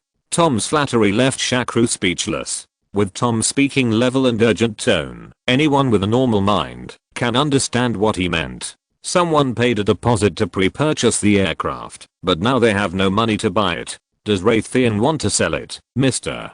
Pandit? You can take a look at the configuration of this aircraft first. If you have any other needs, we can help you modify it for free. Tom heard that Shakru on the other end of the microphone did not speak, and quickly told the company let him convey his message. Point: you should know that Raytheon's customer base is almost the richest group of people on the planet. These rich people are generally very unique, and have their own understanding and cognition of beautiful things. The reason why they are willing to spend more money to order private jets is to meet their special needs. For example, the height of the cabin, the interior decoration and furnishings, etc., are all customized according to their own preferences, and every private jet sold by Raytheon is also tailored for each person, so the plane left by the bankrupt Wall Street tycoon has given Raytheon a headache. They have asked several guests, but no one is willing to take over the plane. Mr. Pandit, if you are willing, I can show you the parameters and pictures of this plane, and the price can also be more favorable. In fact, in general, when encountering such a situation, the company will modify the plane to suit the needs of other customers, while ensuring that the main model remains unchanged, but the cost will be much higher. Tom's intention of recruiting Shakru now is to try whether he can sell it without making major changes, because Shakru had clearly expressed his desire to get a plane as soon as possible. Chapter 199 Bargaining. Mr. Pandit, this is the information about that aircraft. Please take a look at it first. With that, Tom handed an information bag in his hand to Shakru. The information in it was faxed, and also from him, printed from pictures online. Then he continued, the performance and parameters of the aircraft are basically consistent with the one you booked. However, the interior decoration is slightly different, and the difference is not very big. If you want to change it, you have half a month to change it. That's enough time. The reason why Tom is so enthusiastic about this business is that if he can facilitate this business, his position in the company will definitely be promoted to a higher level. It is said that Raytheon company attaches great importance to the Indian market. Although this strange country has many poor people, but there are also many rich people, so the market development potential is huge. Therefore, Raytheon plans to establish a new organization in India, but the specific person in charge has not yet been decided.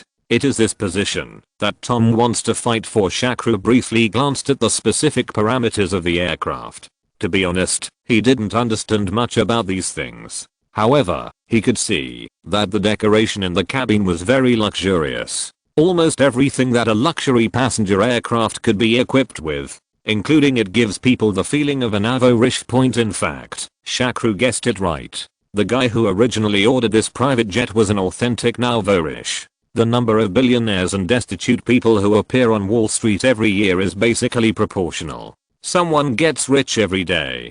Similarly, people go bankrupt every day. Although Shakru didn't pay much attention to these interior decorations, he still frowned and said, "Oh, I don't like this style very much." "Oh, Mr. Pandit, regarding the interior decoration, we can make modifications according to your previous requirements, and all of them are free of charge." After hearing what Shakru said, Tom quickly explained. There is also the setting of the cabin door. I don't like it very much. Mr. Tom, you should know that in the original drawing given to your company, the cabin door should be rounded and smaller, which is completely different from this size. I hope your company can remodel it according to my plan. After Shakru said this, Tom was dumbfounded. It doesn't matter if it's the interior decoration of the cabin, but it involves modifying the cabin door. Now comes the issue of aircraft size. Point: you must know that an aircraft must comply with many principles such as aerodynamics. It is basically impossible to modify the shape and structure of an aircraft that has been finalized because it involves the modification of the entire aircraft. Such modifications require a huge amount of money. The funds are very large. Point: Tom originally thought that Shakru was eager to get the ready-made aircraft and could sell the aircraft by himself. But now it seems that it is impossible because the company will never agree to Shakru's modification plan. In that case, selling the aircraft will be impossible. The plane given to Shakru was almost unprofitable. Point: so he bit the bullet and said, Mr. Pandit, I'm afraid we can't fulfill your request. Even if we reluctantly do it, you will still need to pay a modification fee. Before he could finish speaking, Shakru interrupted him and said, Mr. Tom, the price we negotiated before is the price of a complete aircraft. It is unreasonable to charge additional fees. After all, this aircraft, it's completely different from the style I need. Do you think it's reasonable for you to ask me to buy such an unsatisfactory aircraft at a price that can buy a satisfactory aircraft? What Shakru said is very clear. That is, I can buy this aircraft, but the price cannot be the original price, otherwise it will be unreasonable. You can sell it to whomever you like, Mr. Pandit. How about this? If you are willing to buy this aircraft directly and make a one-time payment, we can give you a discount of 500,000 yuan. What do you think? After understanding what Shakru said, Tom immediately provided a solution. Of course, this was within his scope of authority. After all, modifying such an aircraft would cost much more than $500,000. Unexpectedly, Shakru shook his head and said, No, Mr. Tom, you are so insincere. You know, what I told you before is a sofa made of rosewood that needs to be placed in the cabin. One of those rosewood sofas costs $500,000, and what I need is 4, which means I don't have $2 million. These leather sofas here are really of no quality, and since I saved you the money to modify the model, I think a discount of $3 million is a reasonable price. Actually, this is Shakru. I'm bullying Tom because he doesn't understand what a rosewood sofa is, so he talks nonsense. Where in the world is there a rosewood sofa? This, Mr. Pandit, I can't make the decision on this issue. I need to report it to the company first. Tom was sweating from Shakru's series of words. After all, he was just a person who wanted to become a manager. He is just a technical engineer, but his negotiation skills cannot be compared with that of a serious businessman like Shakru. Shakru nodded, as if he didn't care, and said, Of course, Mr. Tom, you can submit my opinions to your company. I don't mind waiting 8 months to have my own private jet. Come on, let's eat first. The truffles here are very authentic. It turned out that Shakru's bargaining strategy was completely correct. After Tom reported Shakru's request to the headquarters, he soon got good news. Since it was an aircraft ordered by others, it was indeed difficult to sell, and Shakru was the first one to intend to buy it. So after consideration, Raytheon promised that if Shakru did not change any part of the aircraft, they would give a discount of $2 million. In this way, Shakru only needed to spend $9 million to buy this ready-made Hawker aircraft, so Shakru was very happy to sign a purchase contract with Tom originally for the safety monitoring of this aircraft. In addition to the inspection by relevant US departments, the customer's approval and signature were required. However, since Shakru knew nothing about these processes and aircraft performance, he asked Mukesh to help him handle it. After all, his family had a private pilot. So Shakru, who was extremely bored, could only wander around, but he didn't expect that this stroll would actually bring in business. To be continued. Chapter 200 The God of Sushi. After buying the plane, Shakru wanted to go back to New Delhi directly, but he was stopped by the resentful Nanako Matsushima, who hugged him and said coquettishly, "Boss, you haven't come to Japan since the plague broke out in India. This time you finally came, but you are in such a hurry to leave. Don't you want me and Sister Iijima anymore?" Shakru knew he was in the wrong, so he kissed Nanako and said, "How can I? I've been too busy recently." "Okay, I'll accompany you to this time. Tell me, where do you want to go, Nanako?" Matsushima thought for a while and said, "How about this? Let's go eat sushi today, and then go to Mount Fuji to take a bath tomorrow, okay?" The Japanese call bathing in hot springs. For such a small request, Shakru naturally couldn't refuse. Since the sushi restaurant that Nanako Matsushima planned to take Shakru to this time was in the basement of Ginza, it was more convenient to take the subway directly than to drive. The subway line that Nanako Matsushima and Shakru built is called the Yamanote Line, which basically goes around the most prosperous places in Tokyo. In fact, there is no Ginza station in the Yamanote Line, but Yurakucho station. Ginza is at the southeast exit of the station, but Shakru didn't even see the Ginza commercial street clearly. As soon as he got out of the station, he entered the basement of a building, and then saw a very small shop, all built with original wood, and a big fish was written on a white cloth curtain. It is said that this sushi restaurant is one of the only 2 Michelin 3-star sushi restaurants in Japan. You must know that there are only 68 Michelin 3-star restaurants in the world. Called Sukiya Abashijiro. As for why it is called this name, no one knows. This restaurant has no menu, no toilet, and only 10 seats, but it is known to have the best sushi service in the world. The owner and chef is called Onojiro, who is over 80 years old. He is the oldest Michelin rated chef in the world, and is known as the god of sushi. It is said that Ginza has entertained guests here. The sushi restaurant he runs has a history of more than 50 years. The store has always been so small, but if you want to eat, you must make a reservation half a month to a month in advance, and the dining time for each meal is only 15 minutes. Customers are not allowed to order dishes. You eat whatever the chef cooks for you. The average consumption per person starts from 30,000 yen. However, this sushi restaurant is not just for the name. The ingredients it uses are the best in Tokyo, including fish, shrimp, rice, vinegar and other materials. The most challenging part is said to be massaging these fish and shrimp, which usually takes several hours, and the temperature of all ingredients must be consistent with human body temperature. In fact, in Shakru's view, this sushi is nothing more than a rice ball, and then wrapped with various fish, octopus and other things. Although the taste is not bad, it is far from the level that can make him spend so much money to be slaughtered. But this should be the difference in the cultural traditions of the 2 nations. Looking at the respectful appearance of Matsushima Nanako and Iijima in front of him, since they entered the house, Shakru really doesn't understand it. And until he left, Shakru didn't see the legendary Jiro Ono. After asking Nanako Matsushima, he learned that the old man had a heart disease a few years ago and rarely cooked in person. Moreover, the old man had a strange temper. He didn't like to receive foreigners, whether they were black or white. So even if he was not sick, he probably wouldn't show up now. Now his eldest son has taken over his position and his cooking skills are also very exquisite.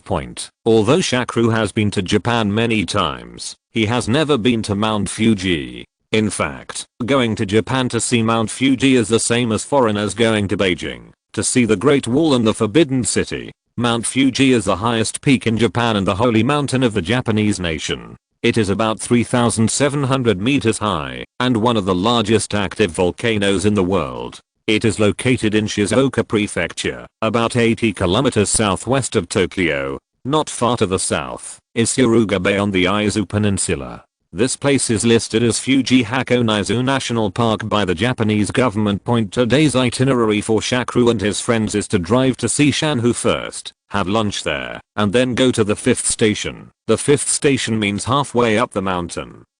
Because it is winter, and the mountain is closed due to heavy snow, you can't reach the top of the mountain, then go to Fuji-Q, actually an amusement park, and finally go back to Shanhu to soak in the hot springs at night. Shanhu is actually one of the many lakes in the northwest of Mount Fuji. There is nothing fun here. It is said that you can see the Ashinohake in summer. It sounds quite intimidating, right? In fact, the 8 seas are a series of small ponds, which are all melted snow water from Mount Fuji, and the water flow is relatively clear. And Ashino is the name of a local village. The buildings in this village are all in the style of ancient Japan. There are no modern facilities in the village. The ancient customs are still maintained. They are scattered among these small ponds, with green trees, grass, and flowers. The scenery is still beautiful point, but now it is winter. There are neither green trees nor flowers. There is only a large expanse of white snow. When Shakru and his companions got off the highway and drove through Lake Kawagachita-Yamako, they passed by this famous Japanese scenic spot. Matsushi Minonaka also asked Shakru if he wanted to go in and take a look. In the end, Shakru just glanced at the small village from a distance in the car and considered it as having seen it, mainly because there was really nothing to see in this season point. The snow on Mount Fuji is really heavy. It is probably because it is too close to the coast. The sea breeze brings a lot of snowfall. As soon as we get off the highway, there is snow on both sides of the road. The thick snow can cover the parked cars. Although the snow is heavy, the temperature is not particularly low. There is no sign of freezing in the small rivers and streams passing by. This makes Shakru understand a question that has been bothering him for many years. Why do Japanese women run around the streets bare-legged in slippers in winter in Japanese movies? Aren't they cold? It seems that it is really not that cold. After driving for more than half an hour, they finally arrived at the first destination of their journey, the Hot Spring Hotel. Is this the hotel? Looking at the house built in the woods on the hillside, Shakru was a little puzzled. This house is called a small villa, which is okay. There is no sign, and no obvious commercial atmosphere. It is hidden in such a desolate place. If it is a hotel, who can find it? This is a high-end hot spring hotel. One room can accommodate a group of guests. Since the hot spring water is only in a small area, it won't be able to flow if there are too many guests, explained Matsushi Minonaka. End of this chapter. Thank you very much for reaching the end. Don't forget to like. Looking for more exclusive content and immediate access? Subscribe to our Patreon. Remember, every like, subscription, or donation encourages us to continue. Thanks to everyone. See you in the next video.